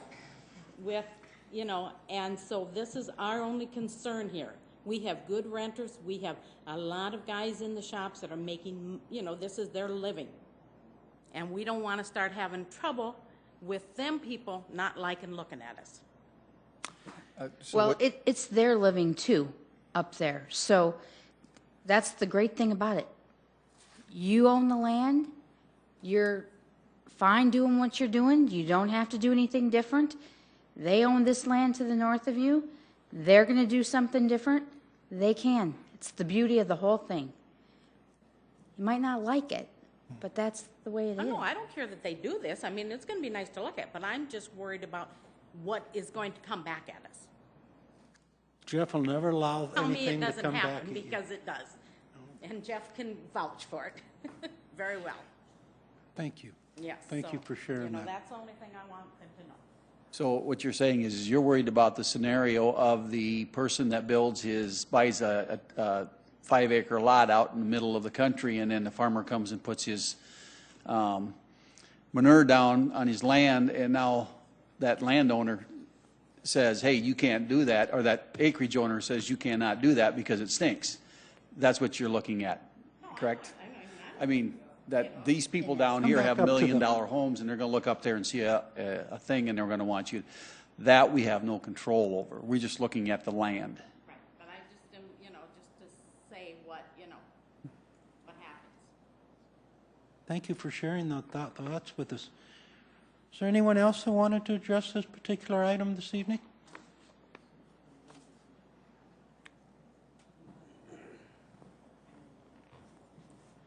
My name's Matt Ploss. I own a house on the south side of 12th Street too. My concern is, you know, excellent to do this. Just my concern is I've got a real nice view looking south. The elevation drops, and how big a berm are they going to put up? Where are they going to put their streets coming in and out of there?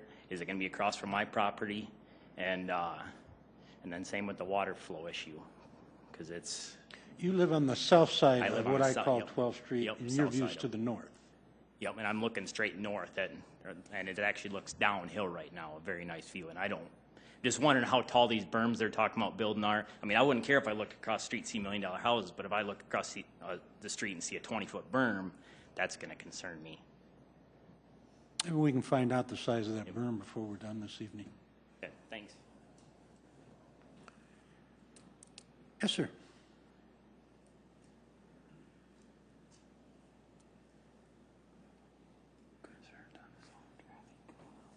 My name is Don Boza. I live right across. And is that entrance in that, is that on a half-mile line?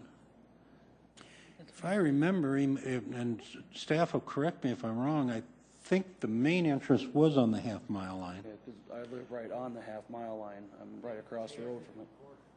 What's that?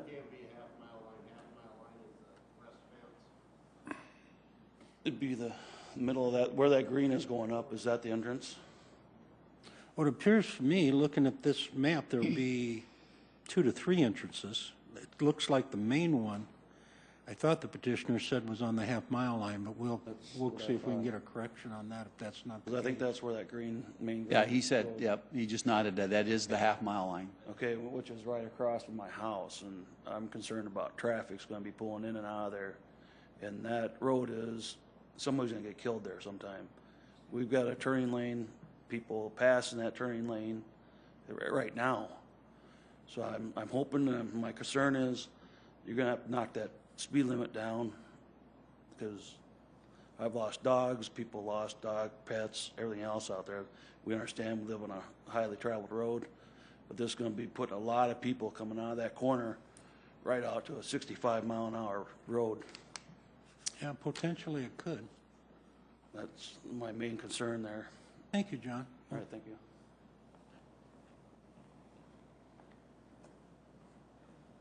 Was there somebody? Yes, sir.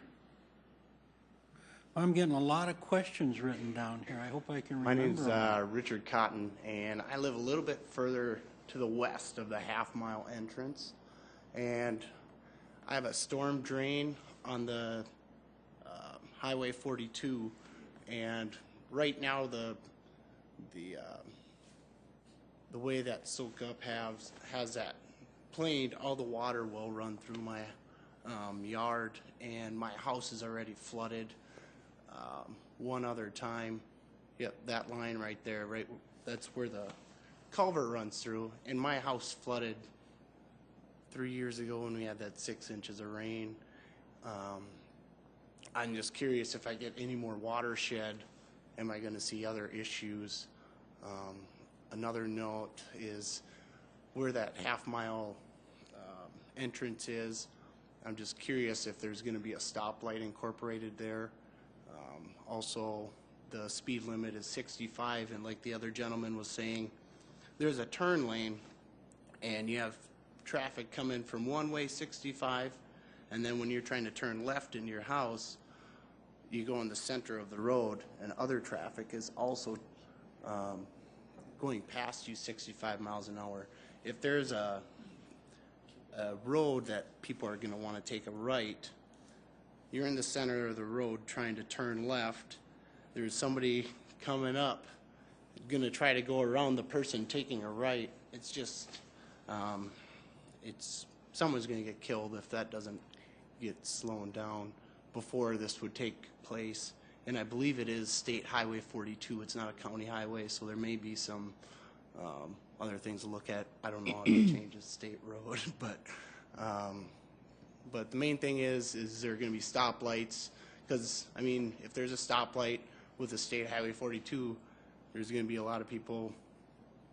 Not everybody's going to do it, but you're going to have the guys racing out of there, and also semi-trucks travel. There's going to be Jake brakes. I mean, it's just going to be, it'll be different, but just like it to be considered. Thank you for sharing some of those thoughts with us. Brings up some questions I'm going to ask staff when, hopefully we can answer some of those for you. Thank you.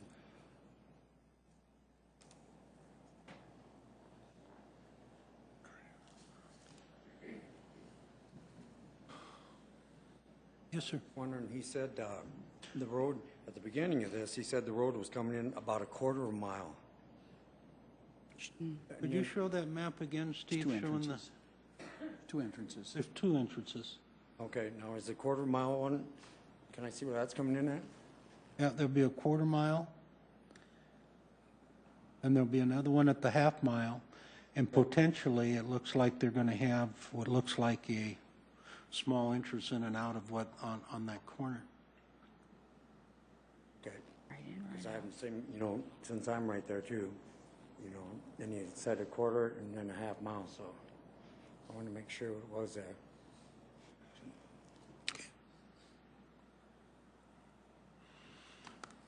Anyone here that would like to address this issue? If not, I'd like to. Oh, all right, one more comment, and then we're going to have staff come up, and we're going to have a whole bunch of questions for staff. I'd just like to, I guess, ask, when you asked me if I was county or city, yes. Being I'm in the county and that's in the city, basically me being here makes no difference. That's kind of the impression I'm getting. No. Even though, yeah, it's annexed now in the city, but I mean, wasn't that long ago that was all county just like I am. Yeah. No, I want to try and find out from staff how we do deal with property that gets annexed in and becomes city property when there's county property adjacent to it. Yeah, because basically where I am is about that first quarter-mile driveway. And I think your concern is a lot to have to do with drainage. Yes, You're the concerned drainage. About water getting away from your property, and we're hearing that from a lot of the folks along that side of the road. So, but you kind of made that comment asking me if I was county. So that's kind of the impression. I was wondering that. I kind of thought you were county, but I just wanted to double check. Yep, that's all county there, other than what you guys have annexed on the north side of 42. All right. Thank you.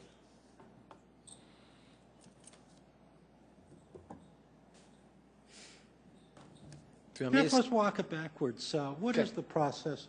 Has this property been annexed into To the north, city? yes. As you see in the exhibit in front of you, it's been annexed from Minnehaha County into the City of Sioux Falls' jurisdiction. Okay. Let's talk about drainage for these folks. Okay. Drainage is coming from the county into the City of Sioux Falls. It's really a county issue. If there's been drainage problems in the past, they probably will continue to bring it up in the county.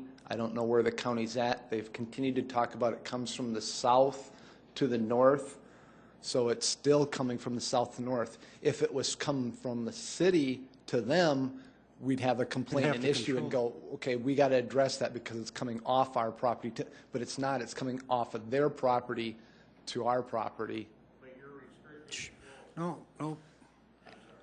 Public testimony. We understand that and get that. So again, we have engineering design standards in regards to how the flow can either be restricted or not restricted. But again, you can't just say, and we're going to take all the water from everybody's property and flood it onto anybody's property.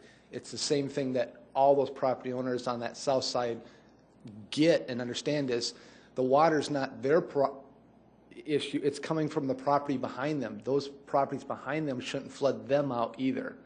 So it's the downstream people shouldn't be flooding them out, and they shouldn't flood out the property in the City of Sioux Falls either. These people need to take care of their drainage on their property. So that's a drainage issue. Good question. We like it, but it's not what you deal with. You're looking at, is this a proper location for having single-family houses? So I appreciate that, and I hear your point. we're rezoning this to Well, we've single got family folks or in not to single family, and then again, after that point, they have a whole separate process and issue to deal with about what size pipes they need to put in, what the grades are, you know, what the storm sewer, what the sanitary, what the water, what the access points are, what the speed limits are, what the traffic signals are. None of that is what you will be handling anytime in the future. Jeff, I remember a time when to do a development, we were recommended to have a neighborhood meeting, where as a developer you could sit down and answer some questions like these folks have. Right. I don't think it's out of line to answer some of their questions for them. If I lived there and I didn't know the system, I could have some concerns about it also. Mm-hmm. I believe that if you have drainage going a particular way, I don't think a developer can create a dam and stop that drainage. If there's drainage that's been established, the developer will probably have to take into account that he has to accommodate the drainage coming from Not that. any more than that's already pre-existing. Exactly, not Correct. any more than already Right. there. But they're not going to take any more, they're not going to take any less. It's what's already pre-existing. So again, that's an engineering issue. That's not. Exactly. But when engineering looks at his development, will they look at things like that? Absolutely. And again, when we talk about drainage, it's not sheet flow drainage that we're talking about. That 6-inch rain, that's not something that we engineer for. We're going to engineer for the standard types of snow melt and rainfalls. And again, we're not talking about the berm holding up the water. This isn't a levee. This is the culverts and the culvert size. So I don't think the berm is going to impact that at all. It's going to be the drainage and the culverts that they're really going to have to look at and how that flows. Being a state road, are those culverts state maintained? Yes. Okay. Yep. And again, same thing with the speed limit, same thing with the traffic signals. If there's issues out here with access and turning movements and speeds, this will enhance that, make this better, because right now it's a state highway, state roadway, where they can be posted at 55, 60 miles an hour, whereas when it comes in the city of Sioux Falls and they have residential houses out here, it'll probably be posted at 35 miles an hour, because now it's a city road. We don't have roads in the city of Sioux Falls at 65 miles an hour unless it's an interstate. Will the developer have to work with the state, showing him what they're doing? Steve already mentioned that he is working with the state. So on where the access points are and based upon the traffic volumes and where the signals can go. So the state could look at that and recommend, hey, we're going to reduce the speed limit before we get to this, which I'm hoping these folks will realize could be a huge benefit for them, both for drainage and traffic. Correct. Improving both of those, and any improvements that the state then has to make to their roadway based upon our improvements out here next to the roadway. So that was the stoplights, the drainage, the berm. I don't know the berm size, but again, we're not going to approve in the rezoning the berm size. We don't approve the house size. We're not going to approve the tree size.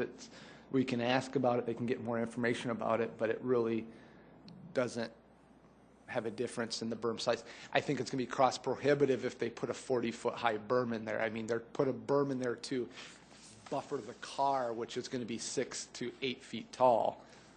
I mean, when you see berms in town, that's what they are. They're not 30 feet tall berms, so it's not going to be that significantly tall. But again, that's a question for somebody else. And then again, lining up access points.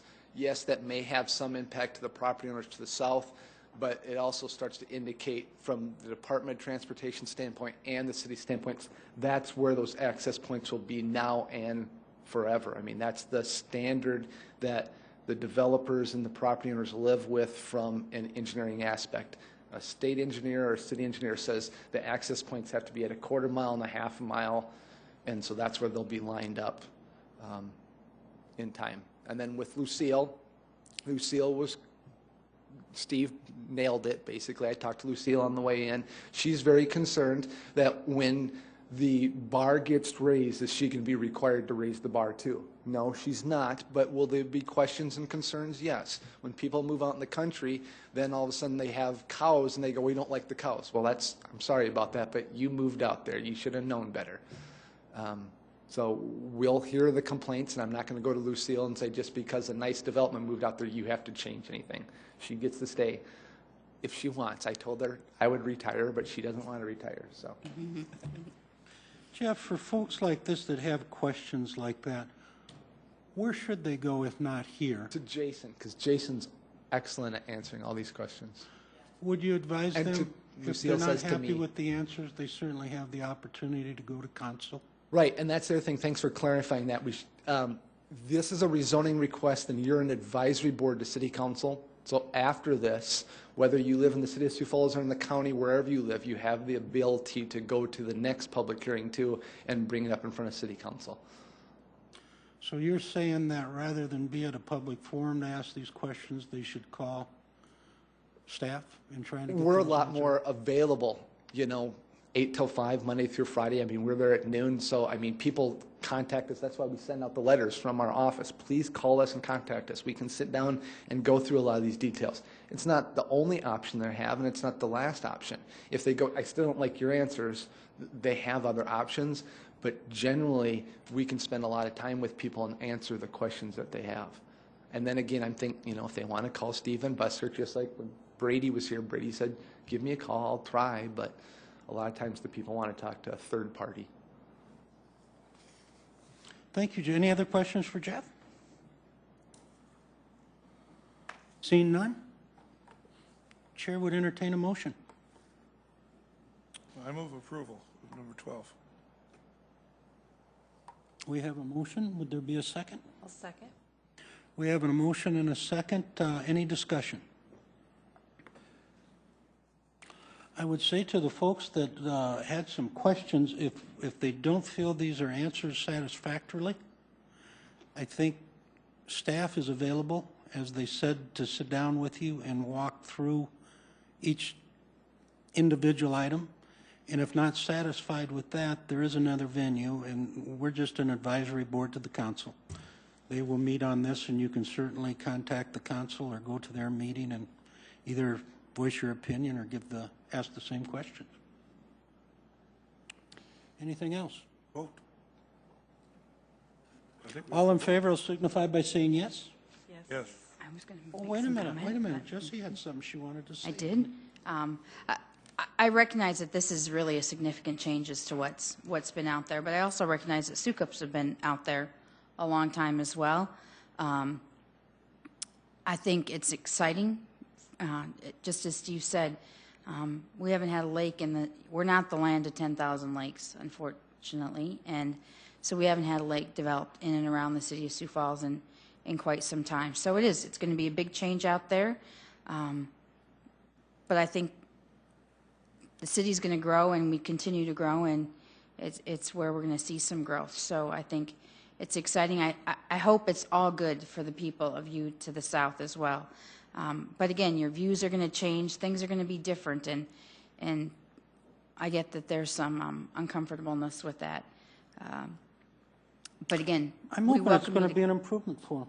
I think both with traffic. I would agree. I certainly think the drainage is going to be better, and I think I've traveled that road many, many times, and I'll be honest, every time I'm coming from the west, I catch myself going very fast, and you're there, and then you're in the city, and I'm ready to get a ticket. So hopefully they'll be able to drop that, so it's more safe for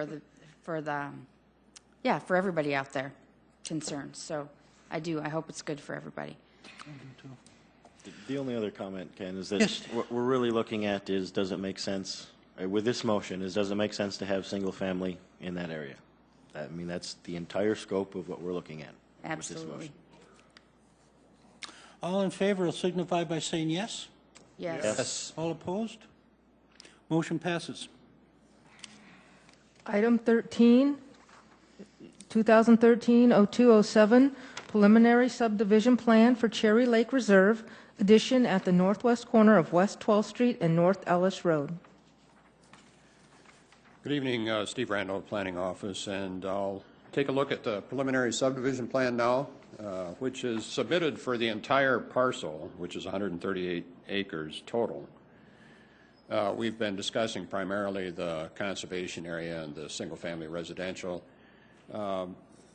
The mixed-use portion of it, as is indicated by the applicant, is going to be discussed in more detail later. However, because it's the leftover portion of the residential development and the conservation land, of course, it's included in the subdivision plan. And so with that, you've seen a presentation on the nature, the character of the development. We've got approximately 162 lots that we'd be looking at for the subdivision plan. And it has gone through a review process for drainage, for access, for internal layout of streets, lots, and blocks. It has passed the muster as far as the city engineering department is concerned.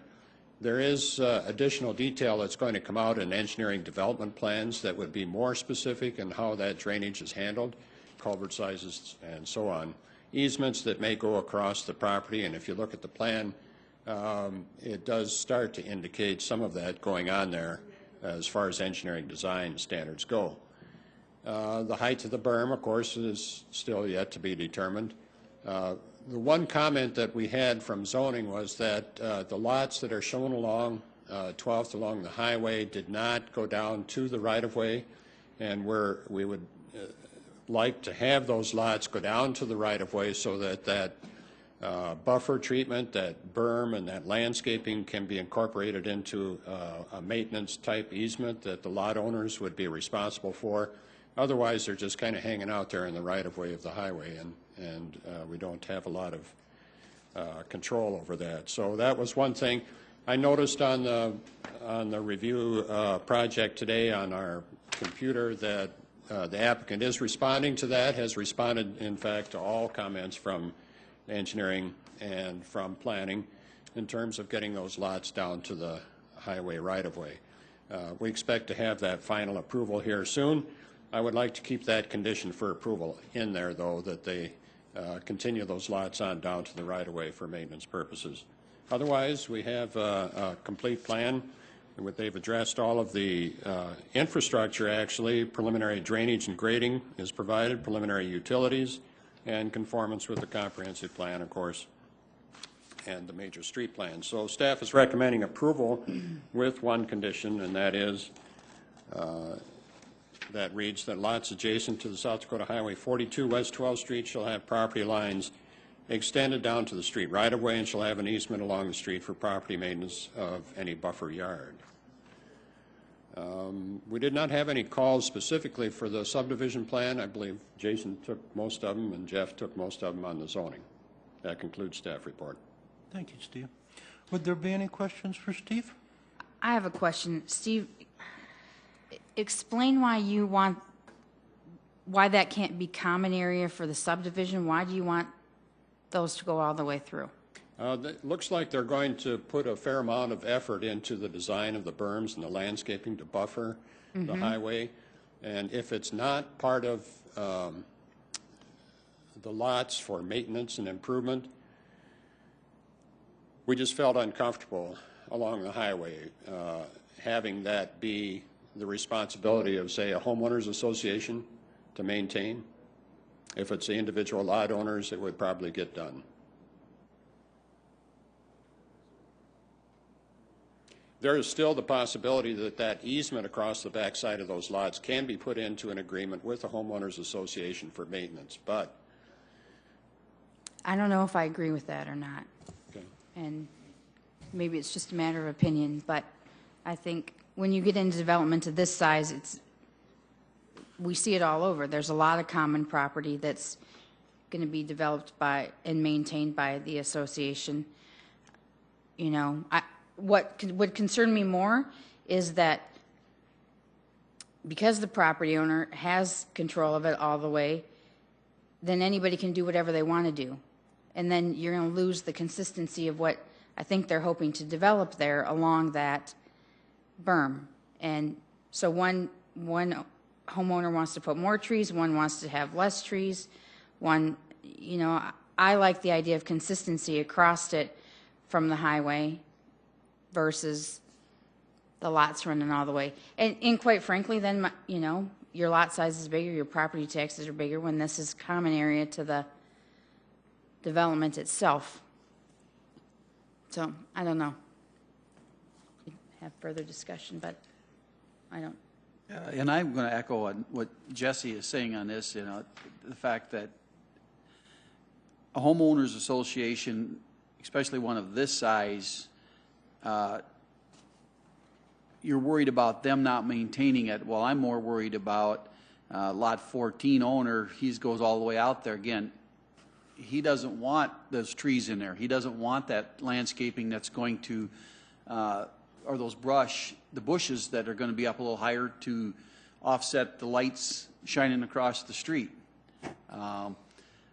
This way it's going to be maintained. I think a homeowners association would maintain it better than, or as well, let me rephrase that, as well as any homeowner out there. So So my question is, are we going to require them to, you know, then is it their responsibility to sprinkle all the way to back there? Is it, you know, some of them sprinkle it, some of them don't. You're going to have, you know, where, again, I think in an association, you're going to have better control. You can have one person that says, well, there's an easement to the association, so I'm not going to run my sprinkler back there. The other guy says, yeah, I'm going to run my sprinkler all the way out to Highway 42. So I think we're just allowing for some inconsistency in a really high-end development that I'm not sure that.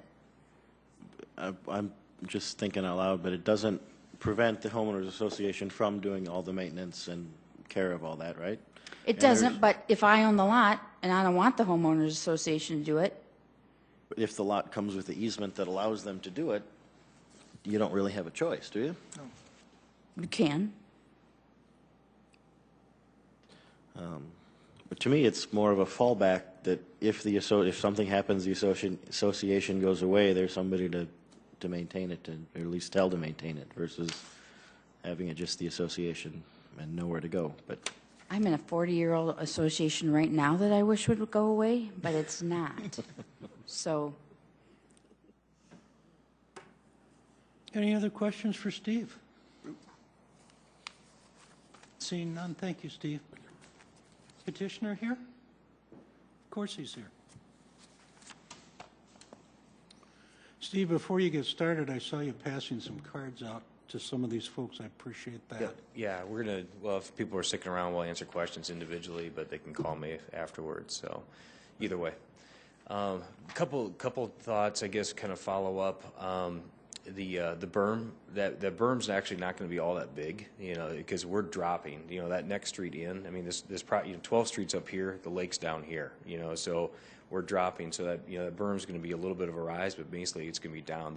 That first row of houses, you know, their finished floor is going to be below 12th Street in general. You know, I think towards Dragonfly, towards the west, it kind of gets pretty close, but some of those actually get quite a bit lower. So it's not a big, huge berm that we're looking at. You know, the other thing I'll talk about later too is we've identified those drainage areas. We're looking at them. We've had meetings. They're looking at the drainage area to the south. You know, so they're doing their calculations as required because we're receiving the water. So we'll be following all the protocol on that. But other than that, the easement area, you know, we're thinking that we'll probably want to do what the suggestion was. We were actually kind of almost to that point mentally before it came through in staff reports as far as, you know, putting the lots out to the road.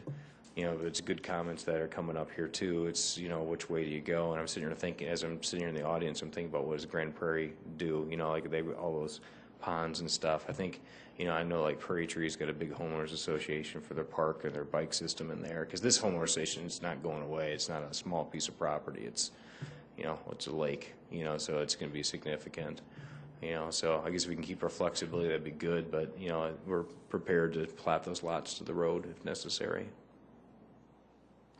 and put an easement on it. I was just sitting here thinking about watering. I'm not sure how you could get a homeowner association to water it. I mean, I don't know how you get enough pressure. Well, we're gonna have to. We're gonna have, you know, we're Almost either has to going to come from a xeriscape house. it, which means no water, you know, which would be our first choice, you know, prairie grasses and some of that stuff. You know, once you get it turned around, and again, we haven't fully fleshed out all these things, so I'm totally talking off the top of my head. You know, so xeriscaping would be my preference because, you know, you don't need a lawnmower guy out there. You know, it's, you know, prairie grasses and, you know, rocks and plain materials. You know, Forget our 6-inch. Oh, it's 9-inch grass height, Steve. 9 inch. Oh yeah. City ordinance. You know. You're right. Yeah, we got to mow everything anymore, don't we? Maybe there's some short grass. So, but yeah, that would be the preference. But then, you know, then if we need the water, we're gonna have to put in, you know, a well. You know, or not a well, but like a. Oh, I forgot what I put a couple in. You know, but you know, just an underground cavern where you keep a water meter and you have a separate service basically. But I think now, see, you just mentioned something that Jesse and I just talked about is I don't like xeriscape. I don't like that tall grass back there. That's my property. Yeah, if you're, well, but what, then you won't buy that lot. Right. You know, I mean, it's good, that's going to be in place before those lots are sold, you know, so I mean, that's, you know, after we get everything, you know, done out there, we're going to landscape all that stuff, so it's going to be there, you know, and, you know, just like the people on Cherry Lake Drive, you know, they're going to have a big wide buffer and that's going to be part of their lot, you know, but, you know, we're talking about having the homeowners association, you know, move the snow on that one, you know, but it's going to be part of their lot. So, I mean, those impact areas and, you know, where the lake access lot is at, I mean, some people are going to be next to those, you know, private facilities and, you know, they're going to have to understand that they're next to it. There are going to be certain conditions with it. Any other questions? Yes, Darla. Steve, just to clarify, you are okay with that condition that is on this? Well, honestly, the discussions make me think about it a little bit more. You know, like I said, we were kind of getting there to that point to plat out to the street, but you know, it's, you know, you want to think about it a little bit more. Kind of like I said earlier, you know, kind of our next step in this whole thing is, you know, really get the rule book down of how this thing is going to work. We just haven't got, you know, we've been so focused on getting the city approval processes and kind of getting that ball rolling. You know, really in the next couple of weeks, that's when we're going to start trying to sort out, you know, hours of lake use and how we're going to do these landscape buffers and some of the, you know, there's a lot of things to do yet that are over and above a typical subdivision. You know, so the flexibility, you know, if we chose to keep that as part of the homeowners association would be good. I'm sitting here thinking that, you know, tonight. But, you know, we're prepared, you know, to plat it out as per the suggestion as well, you know, from staff. You know, so, because I think it's kind of one of those things you got to weigh out what makes sense, you know. I mean, you got to, you know, it's a management issue, you know, I mean, one way or another, you know, whether it's in someone's backyard or if it's another piece of property.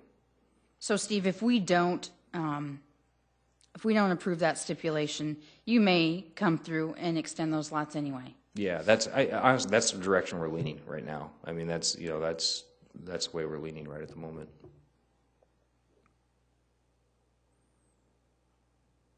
Any other questions for Steve? Steve, thank you. Thanks.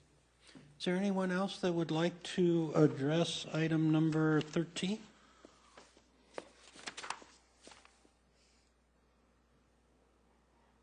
I'm just curious if they extend... Identify yourself again. My name's Richard Cotton, and I'm curious if they extend the lots, the aesthetics. You know, you have a mound. Would people possibly be able to build a fence all the way to the road? Because if you have $350,000 houses along a state highway that's traveled, people are most likely going to fence in their backyards. If they can fence to the road and there's a berm there, it's probably not going to look as nice with 16 different styles of fence going over a hill all the way to the road. That's all. Well, it's a darn good question. I would suspect the developer would somehow try to make that uniform, and maybe Steve could come. Maybe that's one of the things they're still thinking about, but I would think he'd want something to be uniform and not a mismatch of different things. Steve, would you mind coming up one more time? Had you guys thought about the fence issue with these? Yeah, I wouldn't think under any, you know, unless there's a community fence that were to be developed, we wouldn't allow a 6-foot wood privacy fence to pop up out there. We would write the, you know, if we were platted all the way, that easement, you know, that easement would be extremely restrictive, you know, because, you know, basically we're going to have the homeowners association take care of that land one way or another, you know, whether it's on that property's owner or if it's a separate lot, and that's the discussion. But, you know, if we did a community fence, you know, if there's a concise look or a consistent look, you know, running down there, that would, you know, that would be what we would do, but it'd be you know, be more decorative than, you know, a privacy thing. But, you know, we wouldn't allow lot 17 to do one thing and lot 16 to do another. That just wouldn't look right. Thank you. I kind of suspected that. I hope that answered your question, Richard. Any other questions? Seeing none, we would entertain a motion on item number 13. I'll make a motion to approve item number 13. Second. We have a motion and a second. Discussion. Is that with the stipulation or without the stipulation? I didn't say that there Item was 13, okay. Item 13. So your motion is to approve item 13 without the stipulation? Yes. Approve the preliminary subdivision plan for item number 13. Did everybody understand that? Who made the second on that? I did. Is that still fine with you? Any further discussion? Seeing none, all in favor will signify by saying yes. Yes. All opposed? Motion passes. Thank you for all the good comments, too, guys. Mr. Chair, I make a motion for adjournment. Second. You guys got ahead of Denise. She's supposed to read that adjournment was next. We have a motion and a second. All in favor will signify by saying yes. Yes. Yes. All opposed? We're adjourned.